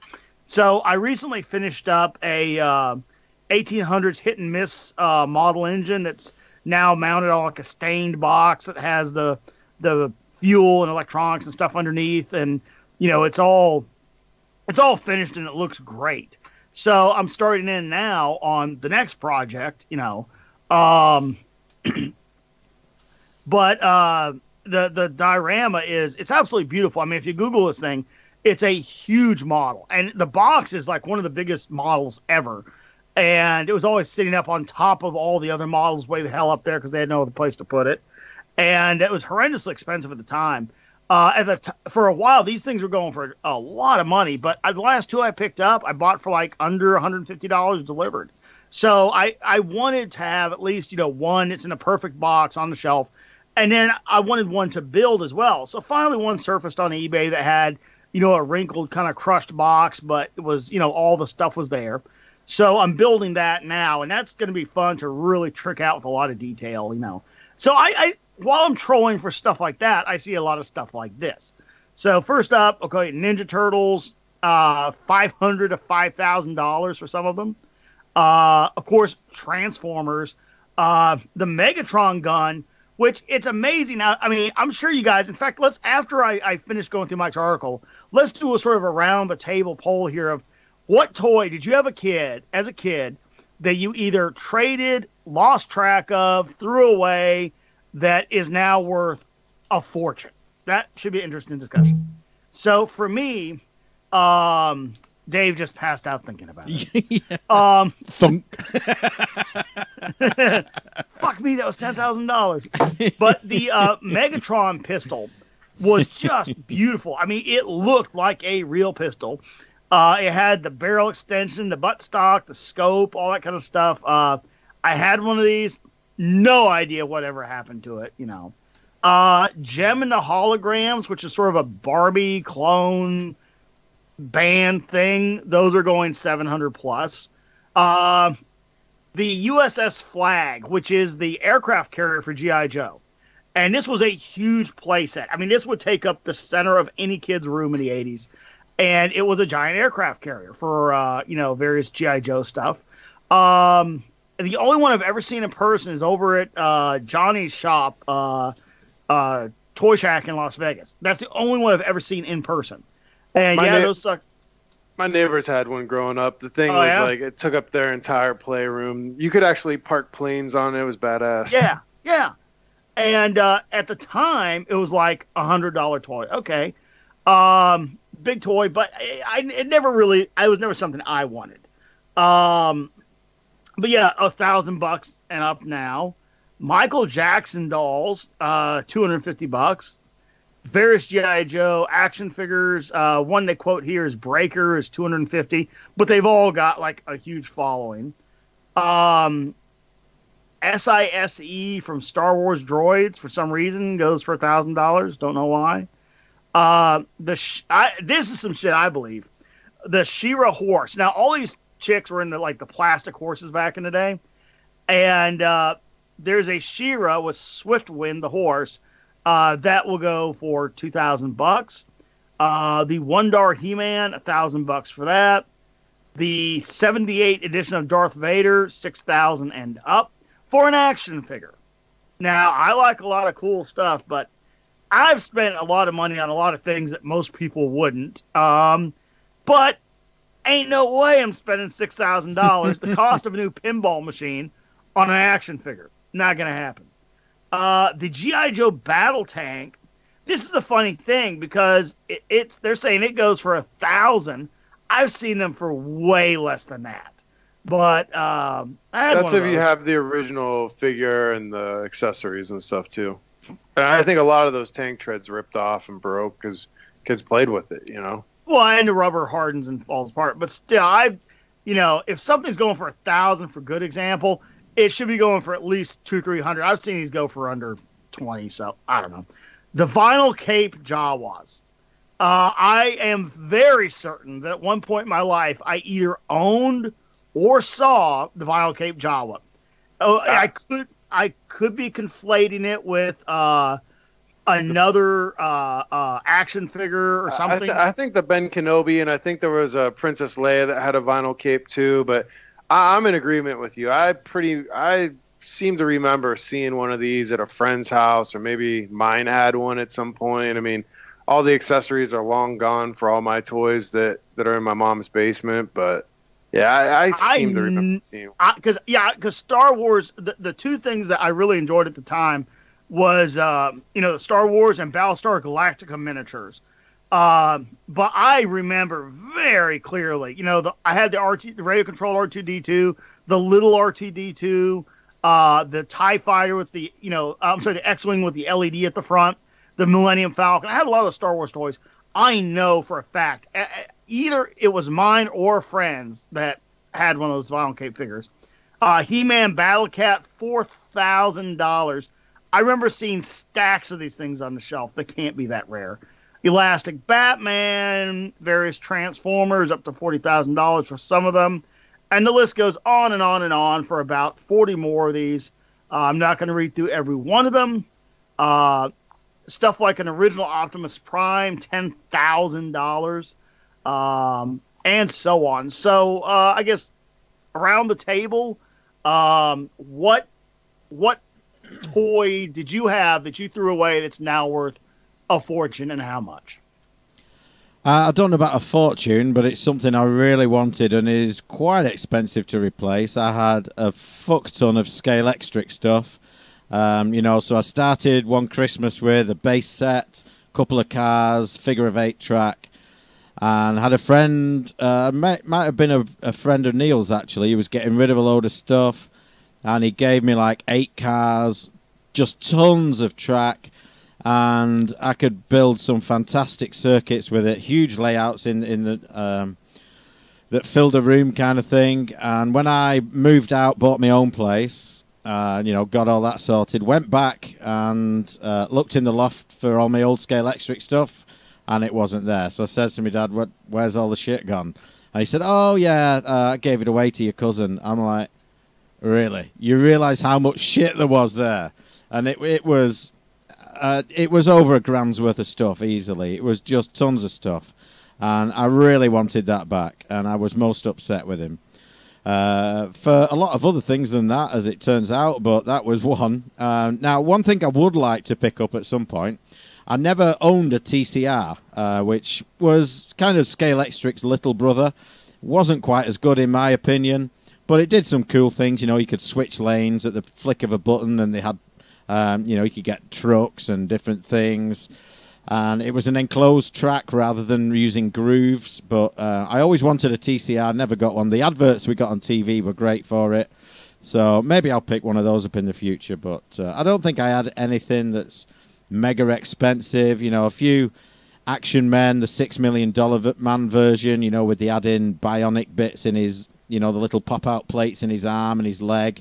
You could look through the back of his head. It was like a telescope. It was his bionic eye, and the press button on his back that you pressed and his arm lifted shit up. I think that was worth quite a bit, but I don't know if it's worth huge amounts. And I had a Spaceman set as well for Action Man that was pretty expensive at the time. That might be quite expensive these days. I haven't really looked, to be honest, but I wouldn't pick stuff like that up, but I would like a TCR set at some point. I had a Skywarp. So one Christmas, whenever Transformers came out, I ended up getting 2 Skywarps. My parents had bought me one, and my aunt had bought me one. And my mom took my second Skywarp, you know, and left it in the box and was like, "Oh, well, you already got one of these. We're gonna put it up in a closet, and you can have it some other time." And it sat there for years and never was open, so it was new in the box. And then years later, when I was in college, my mom had a liquidation sale of all my stuff that I had left at the house, and that Skywarp new in the box got sold for probably $5 at a garage sale. And I think it's probably worth around $600-700 today. I would have liked to have kept it. Oh well, it's gone. I had a fuckload of Scalextric stuff as well. I probably had about a grand's worth just in cars, let alone track that I basically sort of every now and again built up like extra bits that would allow me to build. I had a book from probably from like the early 80s, late 70s that had a lot of the Formula One circuits and other circuits, like had layouts to do all of those. And, you know, it was basically just told you what you needed to buy to get them all. And so I'd go around and be building up sort of a big, massive collection, essentially, that would allow me to create all the sort of big circuits. And like I had absolute tons and tons of it. I had to sell all of that to fund my own actual racing career, so it wasn't so bad in the end. But we definitely didn't get, you know, as much as we could have done if we'd have broken it or kept it longer. It was kind of doing car boot sales at the weekends we weren't racing, and we need some money, and here we go, job lot. Here's a massive great fucking wicker basket full of stuff. Here's another massive great box full of other bits. So that was, you know, a bit of a pain, but I suppose later on I filled that hole with Tomy AFX stuff, which I'd managed to get cheap in Toys R Us. So that, you know, took up a lot less space and was still a bit of fun. So later on, was still able to sort of play stuff like that.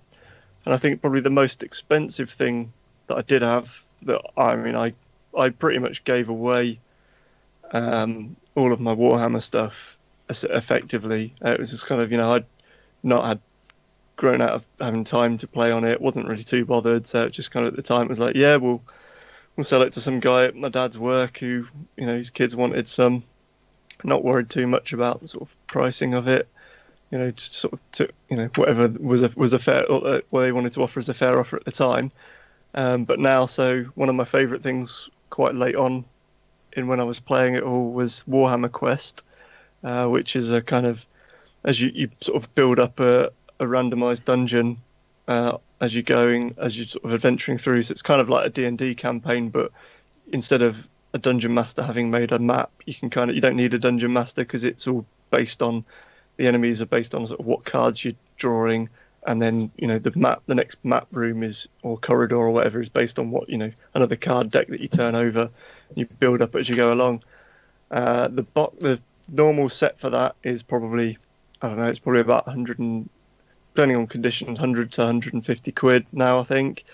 But the worst part of it was that I had an expansion pack for some undead stuff, which is essentially just about 3 models, a few paints, and maybe a couple of rooms in there, like pieces of cards. So it was only about 17, 18 quid when I bought it. The expansion packs for that now go for like over 300 quid, which is like bonkers for how little they were when they came out.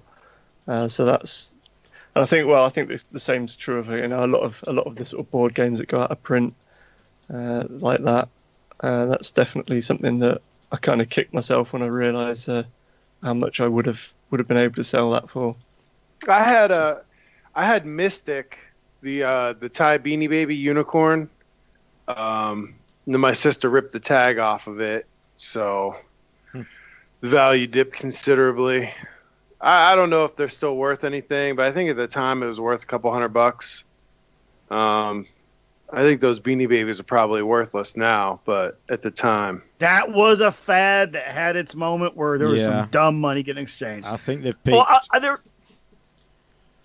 there were a lot of things that I can think of off the top of my head that I had, like the Optimus Prime, the Complete Devastator, the Megatron, again, and one of the Decepticons that was a jet fighter that's fairly rare.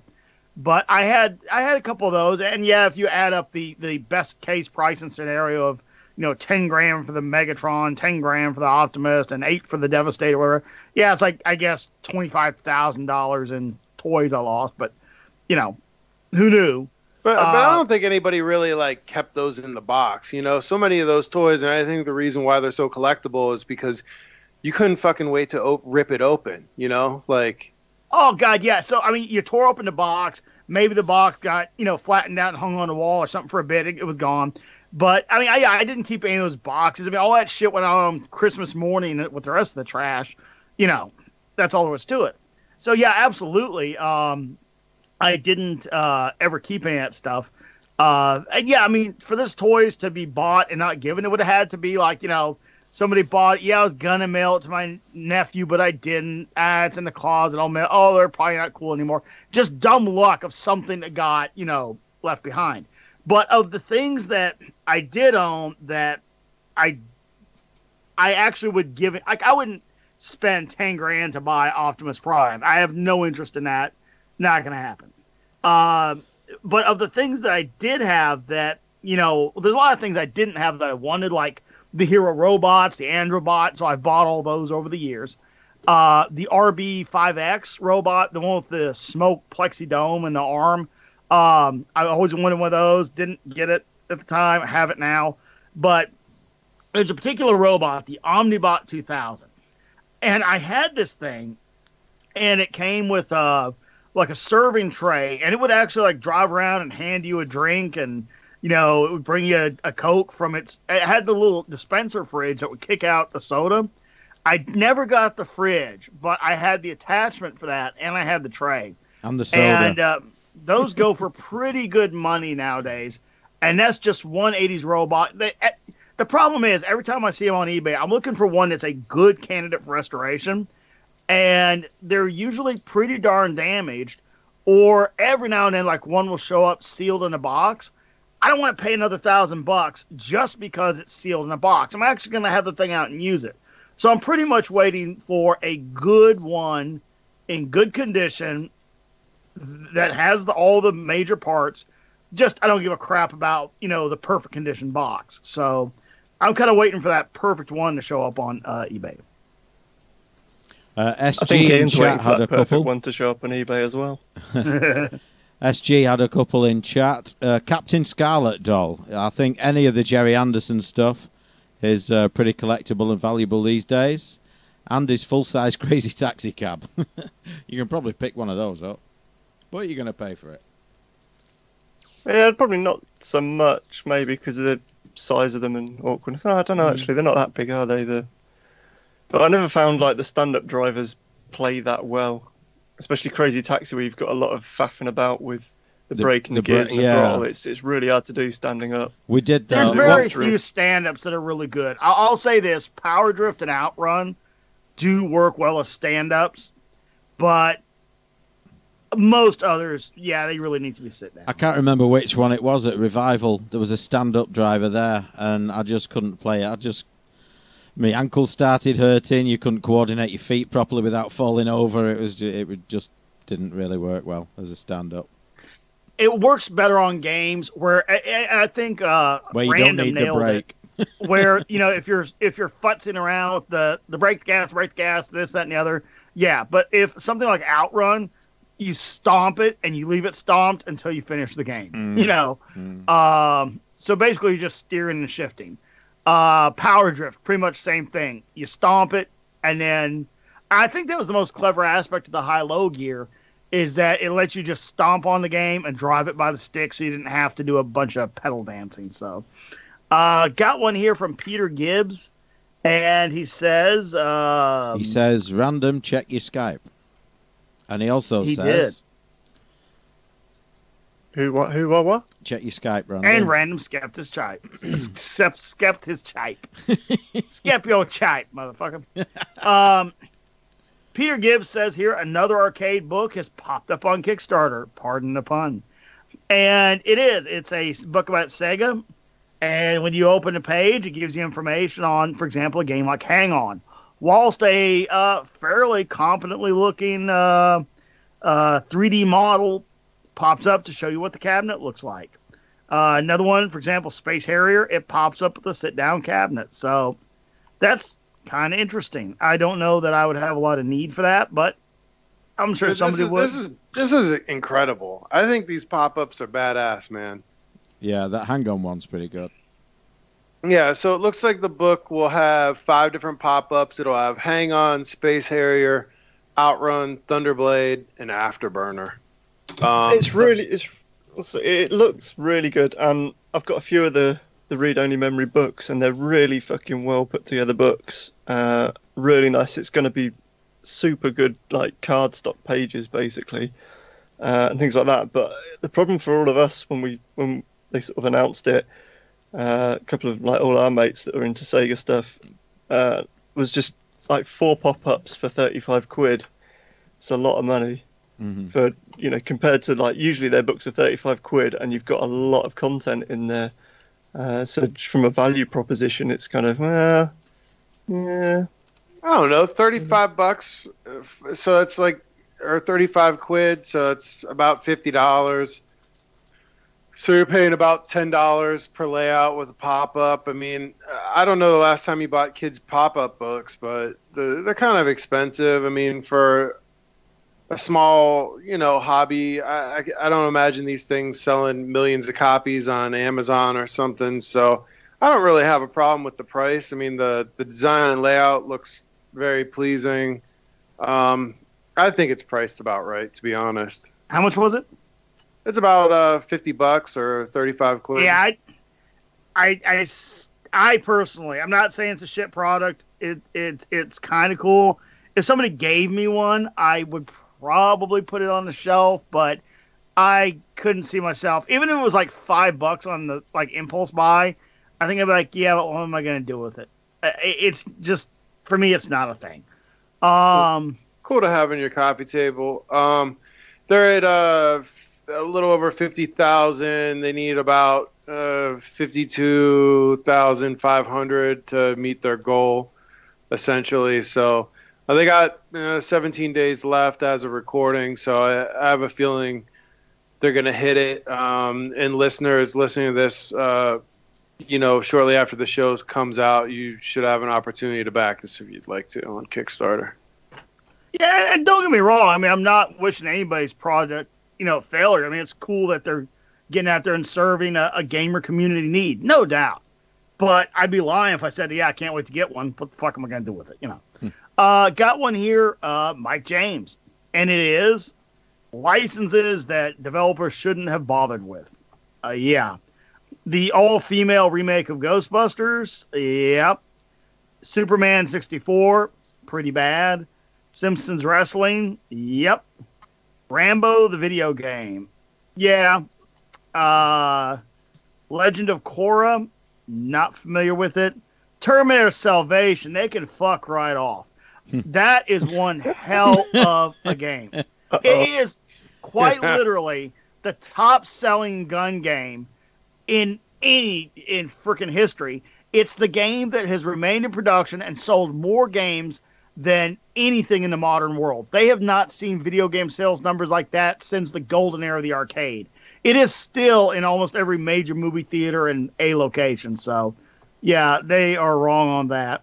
Sega's Iron Man, I don't know. It sold a lot of copies, probably. The Walking Dead, yeah, The Walking Dead has long ago jumped the shark. I've tuned out many, many seasons ago. And there's great zombie games out there, a ton of zombie games. Calling it The Walking Dead does nothing for me. Aliens, Colonial Marines.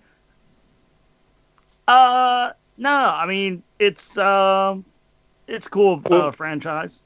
It's a cool franchise. The problem with that is that the game didn't sort of launch very well.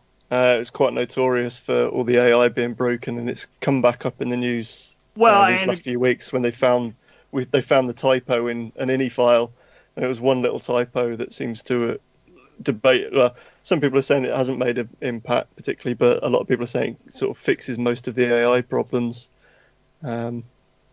Which, whether that made it a much better game at the end of the day, it's hard to say, because I think there was just a lot of issues around it in terms of what they were promising with an E3 video at one point, and then what they actually delivered, and sort of the design of the layout, the rooms and the mission structure and stuff wasn't great. So having the AI basically broken didn't help things, but I don't think it was the only thing that was wrong with the game.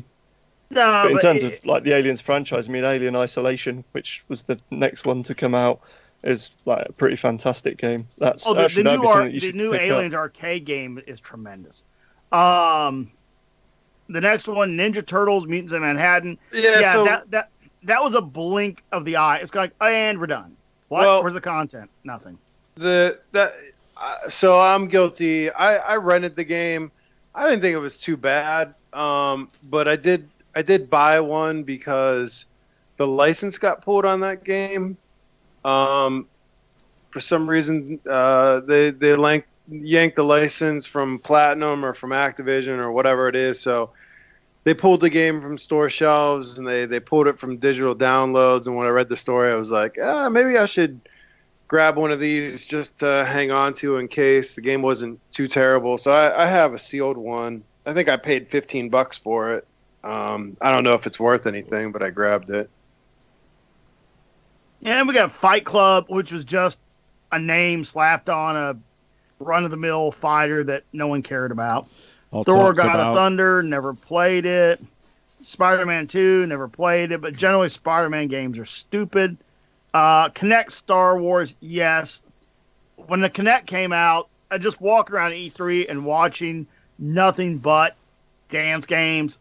That was retarded, and this is dumb too.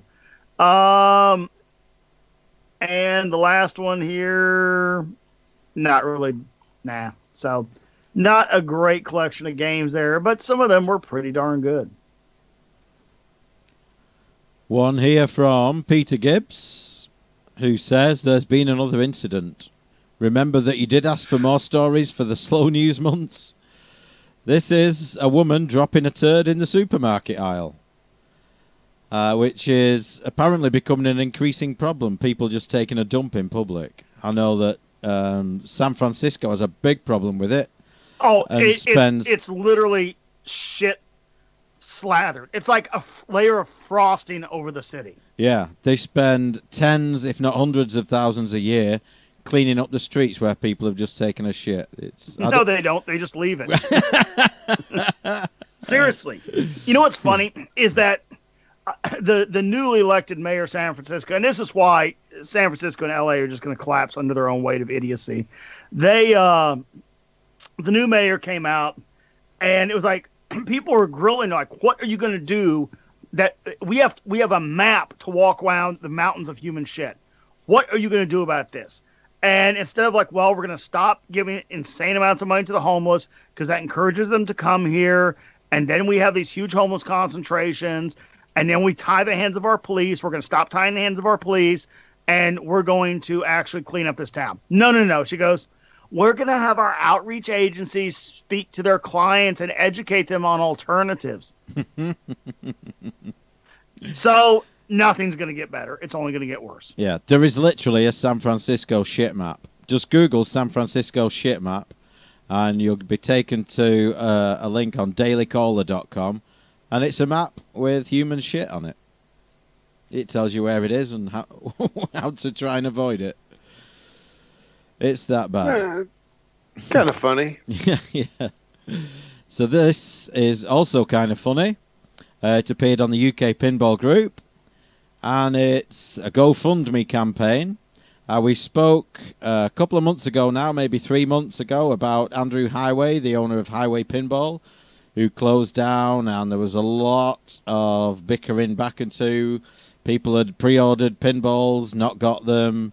People had sent in money for various stuff, and we read out some of his long statement where he said, I can't answer questions about that. I've been advised not to. Here's the answer to this one.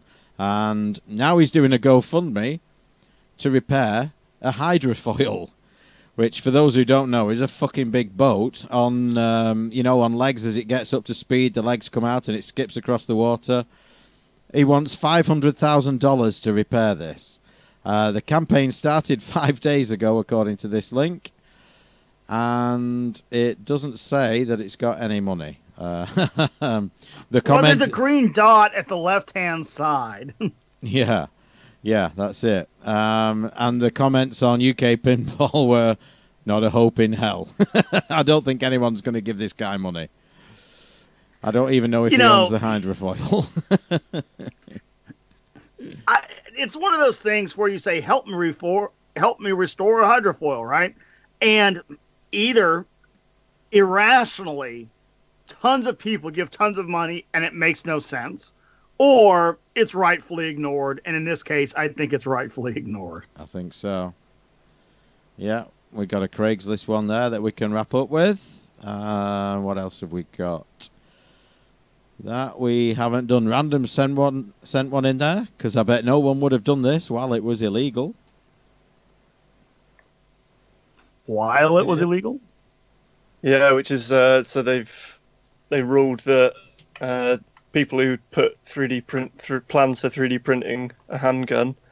Defense Distributed. I'm infinitely familiar with this. Go ahead. Yeah, the Liberator. They've said it's legal now for them to actually put the plans back up on the website, so you can now legally take them and download them and print it, rather than because I'm sure no one would have been just taking them and doing it illegally, would they? No. Why would that stop you from printing out a gun if you want to? Now, the actual Liberator pistol, I have no interest in printing because it's a horribly ineffective gun. There's a million ways to build a better gun. And I have built quite a few guns. In the U.S., you can legally build a gun for your own purposes. If you sell them, it has to be like rare and infrequently. Basically, you're not supposed to just make guns and sell them, right? So if you set up like printing off this gun and selling it, that would be illegal. But you can build a gun for your own purposes. There's another law that is pretty cool that at some point, going from a raw chunk of aluminum to the finished gun, at some point it has to become the gun. There's a stage of construction that it is the gun, right? So the way it works is one part of the gun is deemed to be the gun. Everything else is a repair part. So in the case of like ARs and M16s, the lower receiver that's the serial numbered part. That's the legal gun. Everything else is available as a repair part. So you can buy all the parts for that gun other than the lower receiver, which those parts are useless without the lower receiver, and the lower receiver is useless without those parts. So at some point when that piece of resin or that chunk of aluminum, during the process, the government deems it to go from a casting or unfinished part. Otherwise, you could just take a hunk of aluminum and go, inside of there's a gun receiver, So the standard for that is 80% completion. So you can buy castings of either in polymer or in aluminum that 80% of the work is done. Then you must complete the machining to finish it. At that point, it's a legally, self-manufactured gun. So I picked a couple of these 80% lowers and did the machine work and all and built some very nice, ARs based on those 80% lowers. And they're wonderful guns. They're as good as any other AR I've got, So one of the things, like when Defense Distributed first put the plans up there, everybody downloaded them. They're out there.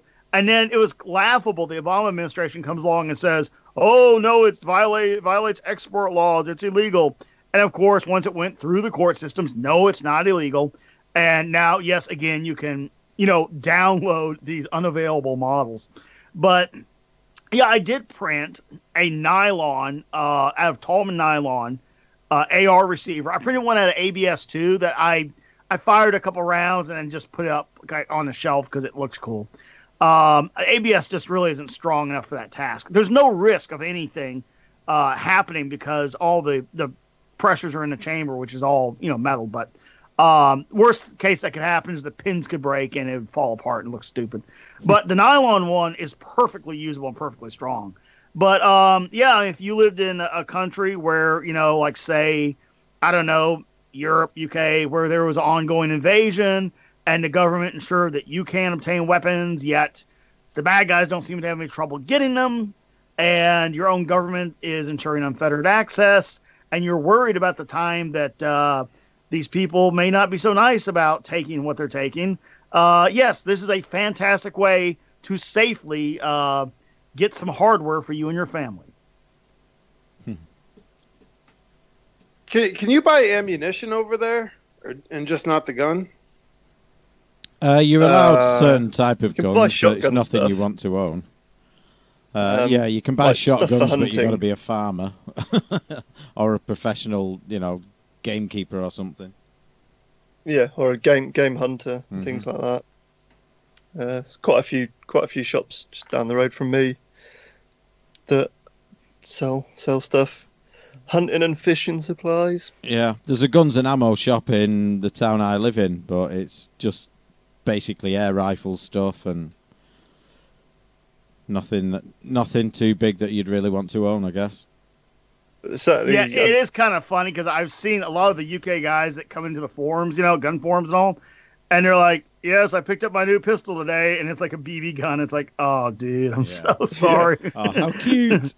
I saw a couple UK guys last night. I saw the Thompson Twins and Culture Club live in concert. Thompson Twins, yes. Culture Club, no. But yeah, so one of the other defense trends over there, I guess, is these blank firing gas pistols that just pop out a little bit of tear gas. Highly ineffective compared to a 45 ACP slug. I mean, it just doesn't put the bad guys down the same way.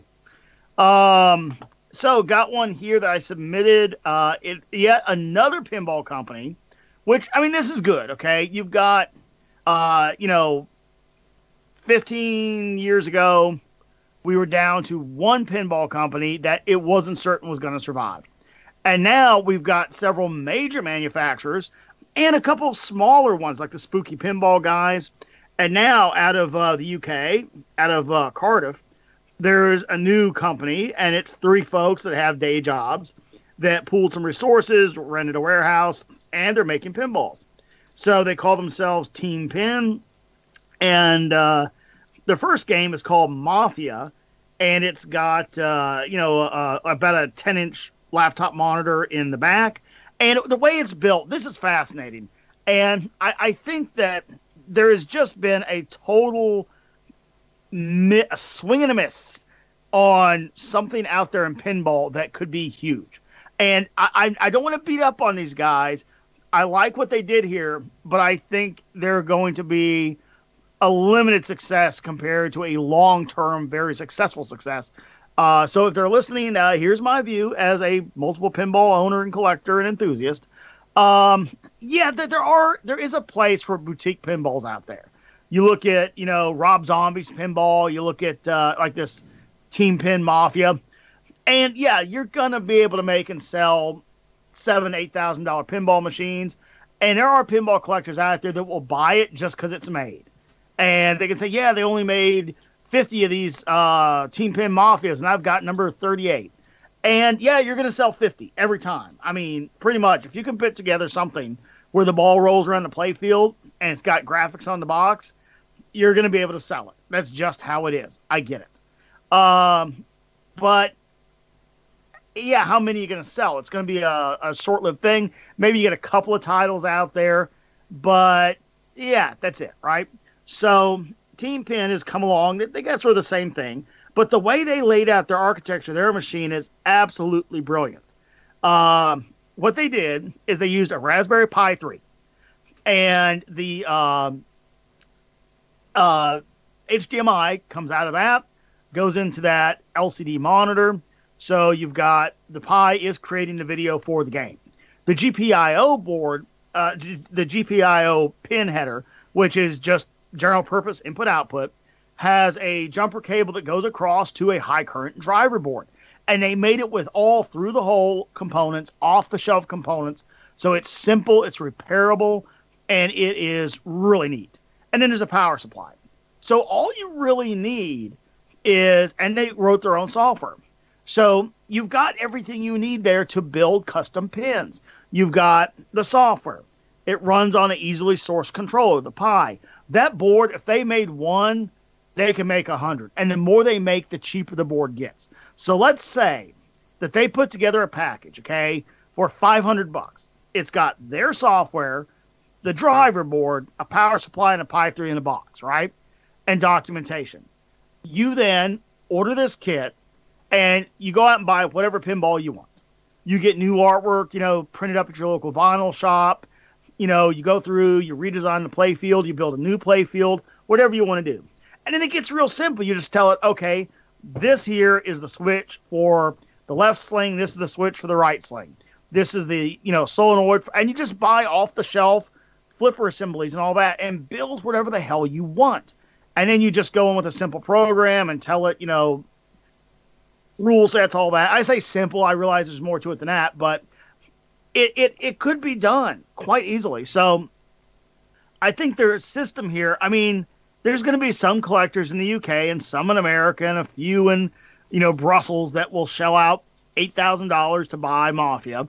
But if they release this as a pin system to build your own, it could be huge, huge. So when I read the article, I'm like, okay, how do I order the system? That's all I care about. Because the Mafia theme, okay, it's cutesy, whatever. I'd plunk a quarter into it. I have no interest in buying it. I just want their damn system, right? So you scroll, read through the article, and it gets to the bottom, and they say, yes, in the future, we certainly could release this to develop games, but we have no plans to do that at this time. And then it's kind of like, and it's unavailable. It's right there in front of me. I am doing the Fry thing. Take my money. I mean, it's beautiful. I'm looking at the back box right now. You got the power supply, the driver board, the Pi, and man, I would buy this in a heartbeat and build some custom pins. It's the perfect controller system. And they're like, yeah, we won't sell it to you. Somebody will. But why? I don't get it. Why build exactly what people want and then say, but we won't sell it? I don't get it. I don't get it at all. But they created it. It's brilliant. They just need to now actually make it available to the public. Random had some show and tell there. What was that, Random? That would be the picture that Butler was talking about on last month's Pi that he made for me at my request. Ooh, so if anyone's ever wondering about the commission process, it's nice and easy. Just drop him a message, and then he dug out a bunch of pictures on Facebook off my feed. I sent him a couple over through as well. We had a bit of and I gave him a sort of a rough layout of something an idea I had in my head, and then he'd sort of knocked up some stuff gave him a bit of a back and forth a couple of times on some minor tweaks, and then it was delivered to the office about 2 days later. So very nice and easy. Awesome. Kind of coming to a close. This article appeared on highsnobiety.com, and 8-Bit Do has a collection of DIY kits that will make several of your favorite retro gaming controllers wireless. Gamers are already able to purchase fully formed wireless controllers for their own retro consoles, but these DIY kits are only $20, interactive, and give gamers the opportunity to go wireless with their original hardware. I have a couple of their controllers that I use for retro gaming. I have their NES one and their Super NES from 8-Bit Do. They're nice, high quality controllers. I definitely recommend their products. So I would assume that their DIY kit works pretty well. This might be something fun for you to do with you and your kids, or if you're looking into getting into modding, something that's not too difficult, pick up one of these kits, $20. Go ahead and make your controllers wireless. Fun little project. You need a little Bluetooth adapter and battery charger, and away you go. So if you're looking to get into some tinkering, check out the 8-Bit Do Hobbyist Kit. And go ahead. I've got you the last one, or close to last one here. Carl Klitsky, he says, hey guys, this came up in my Facebook feed. Hopefully they put in a proper website. This could be good. They've even showcased the internals to tell us what it will be running on. Since I don't know FPGA stuff, the term Spartan 6 means nothing to me. Hope it goes well for them and they come to the market with a product. So what he's talking about here is a ColecoVision FPGA-based console. So, we've talked about what FPGAs are, Super 10,000 foot overview. It's a chip that can be programmed to be other chips or combination of chips. So you tell it how this CPU works, how this GPU works.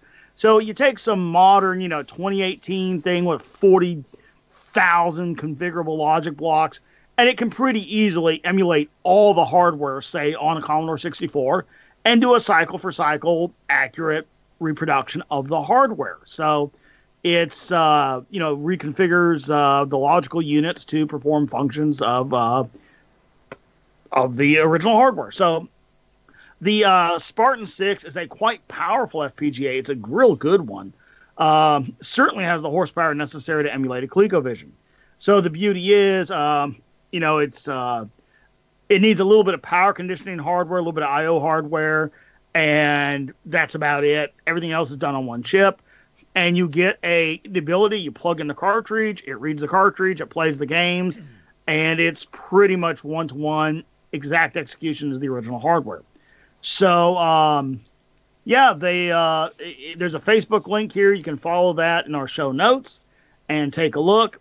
And you can see, what's out there. Again, there's no reason why it won't work. I mean, there's a ton of systems that could, with FPGAs, there's MCC, there's the Mist, there's the other Mist. I forget the name of it. I was just looking at it last night.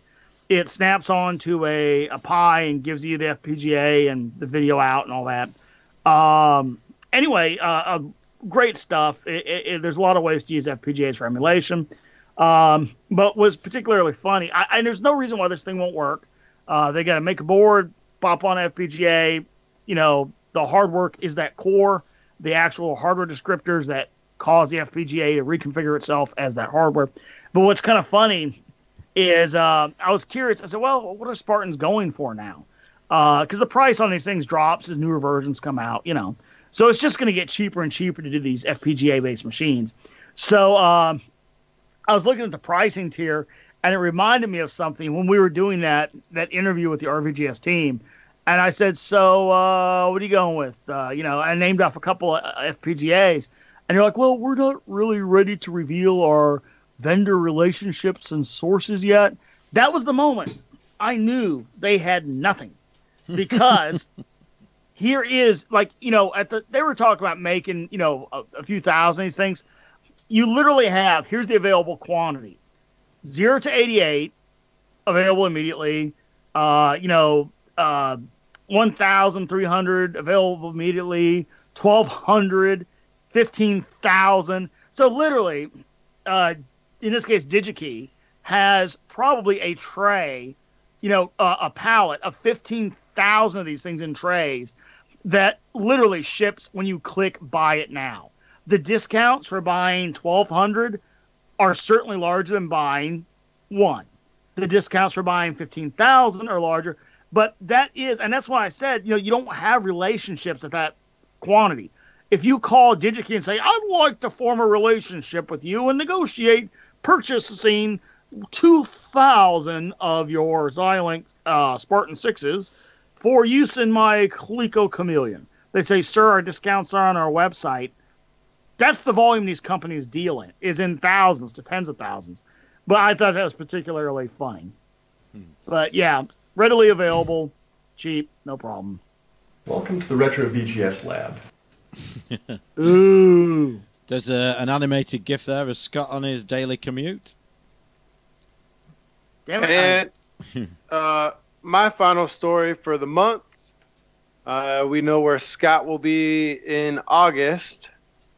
The Super Tecmo Super Bowl tournament is Saturday, August 4th, and the NBA Jam tournament is Sunday, August 5th at the American Legion Hall, Post 211 in Avon Lake, which is outside of Cleveland, Ohio.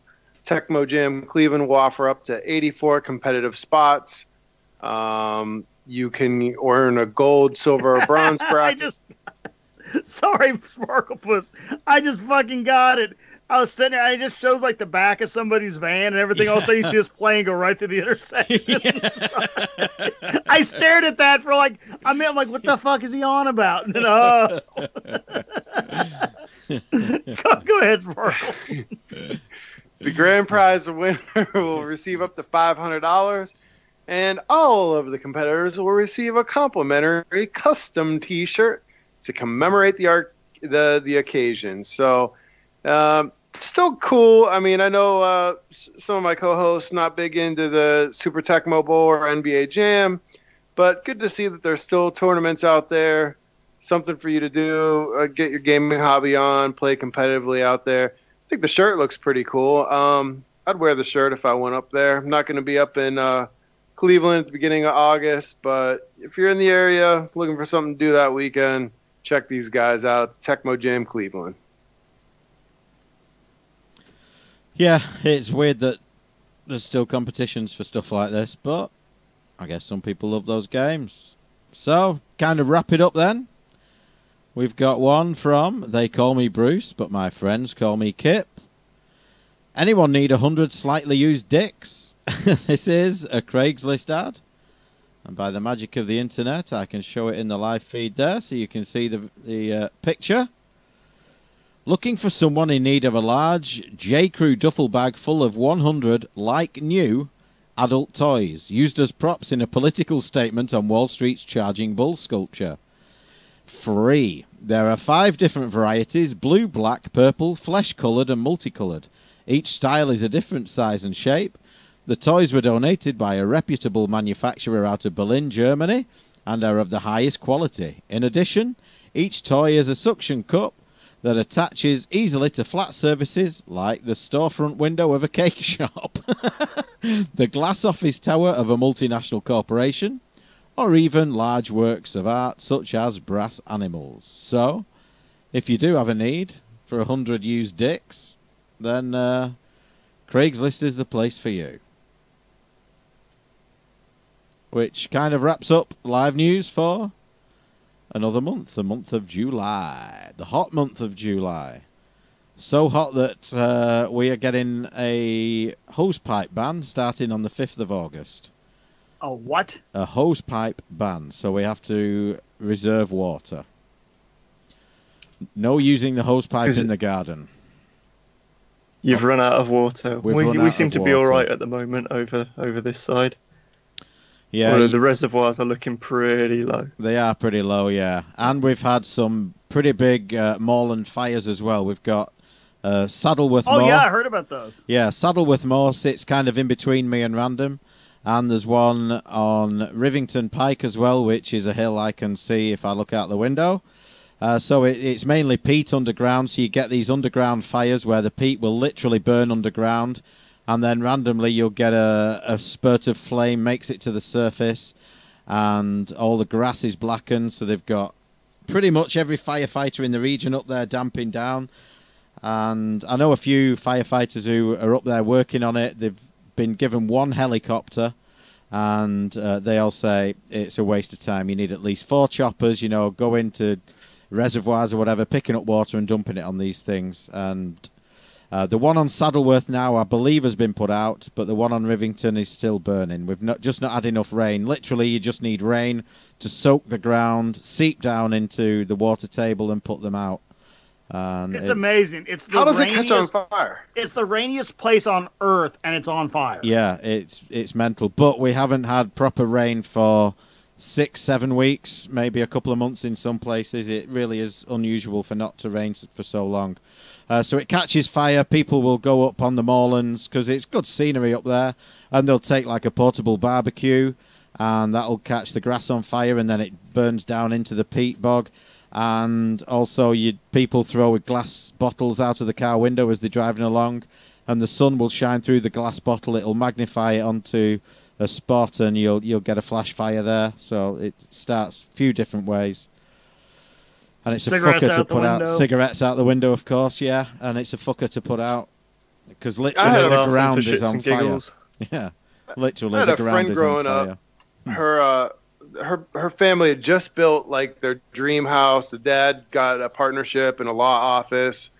They built like a McMansion, and I think they had lived there about 2 weeks. And she put a lava lamp in the window, and it wasn't plugged in or anything. And she had left, and a sunbeam came through the lava lamp, magnified, hit the carpet, and caught the whole damn house burned down to the ground. Jesus. So yeah, be careful with those lava lamps, folks. That was the best cover story ever for the joint she left burning.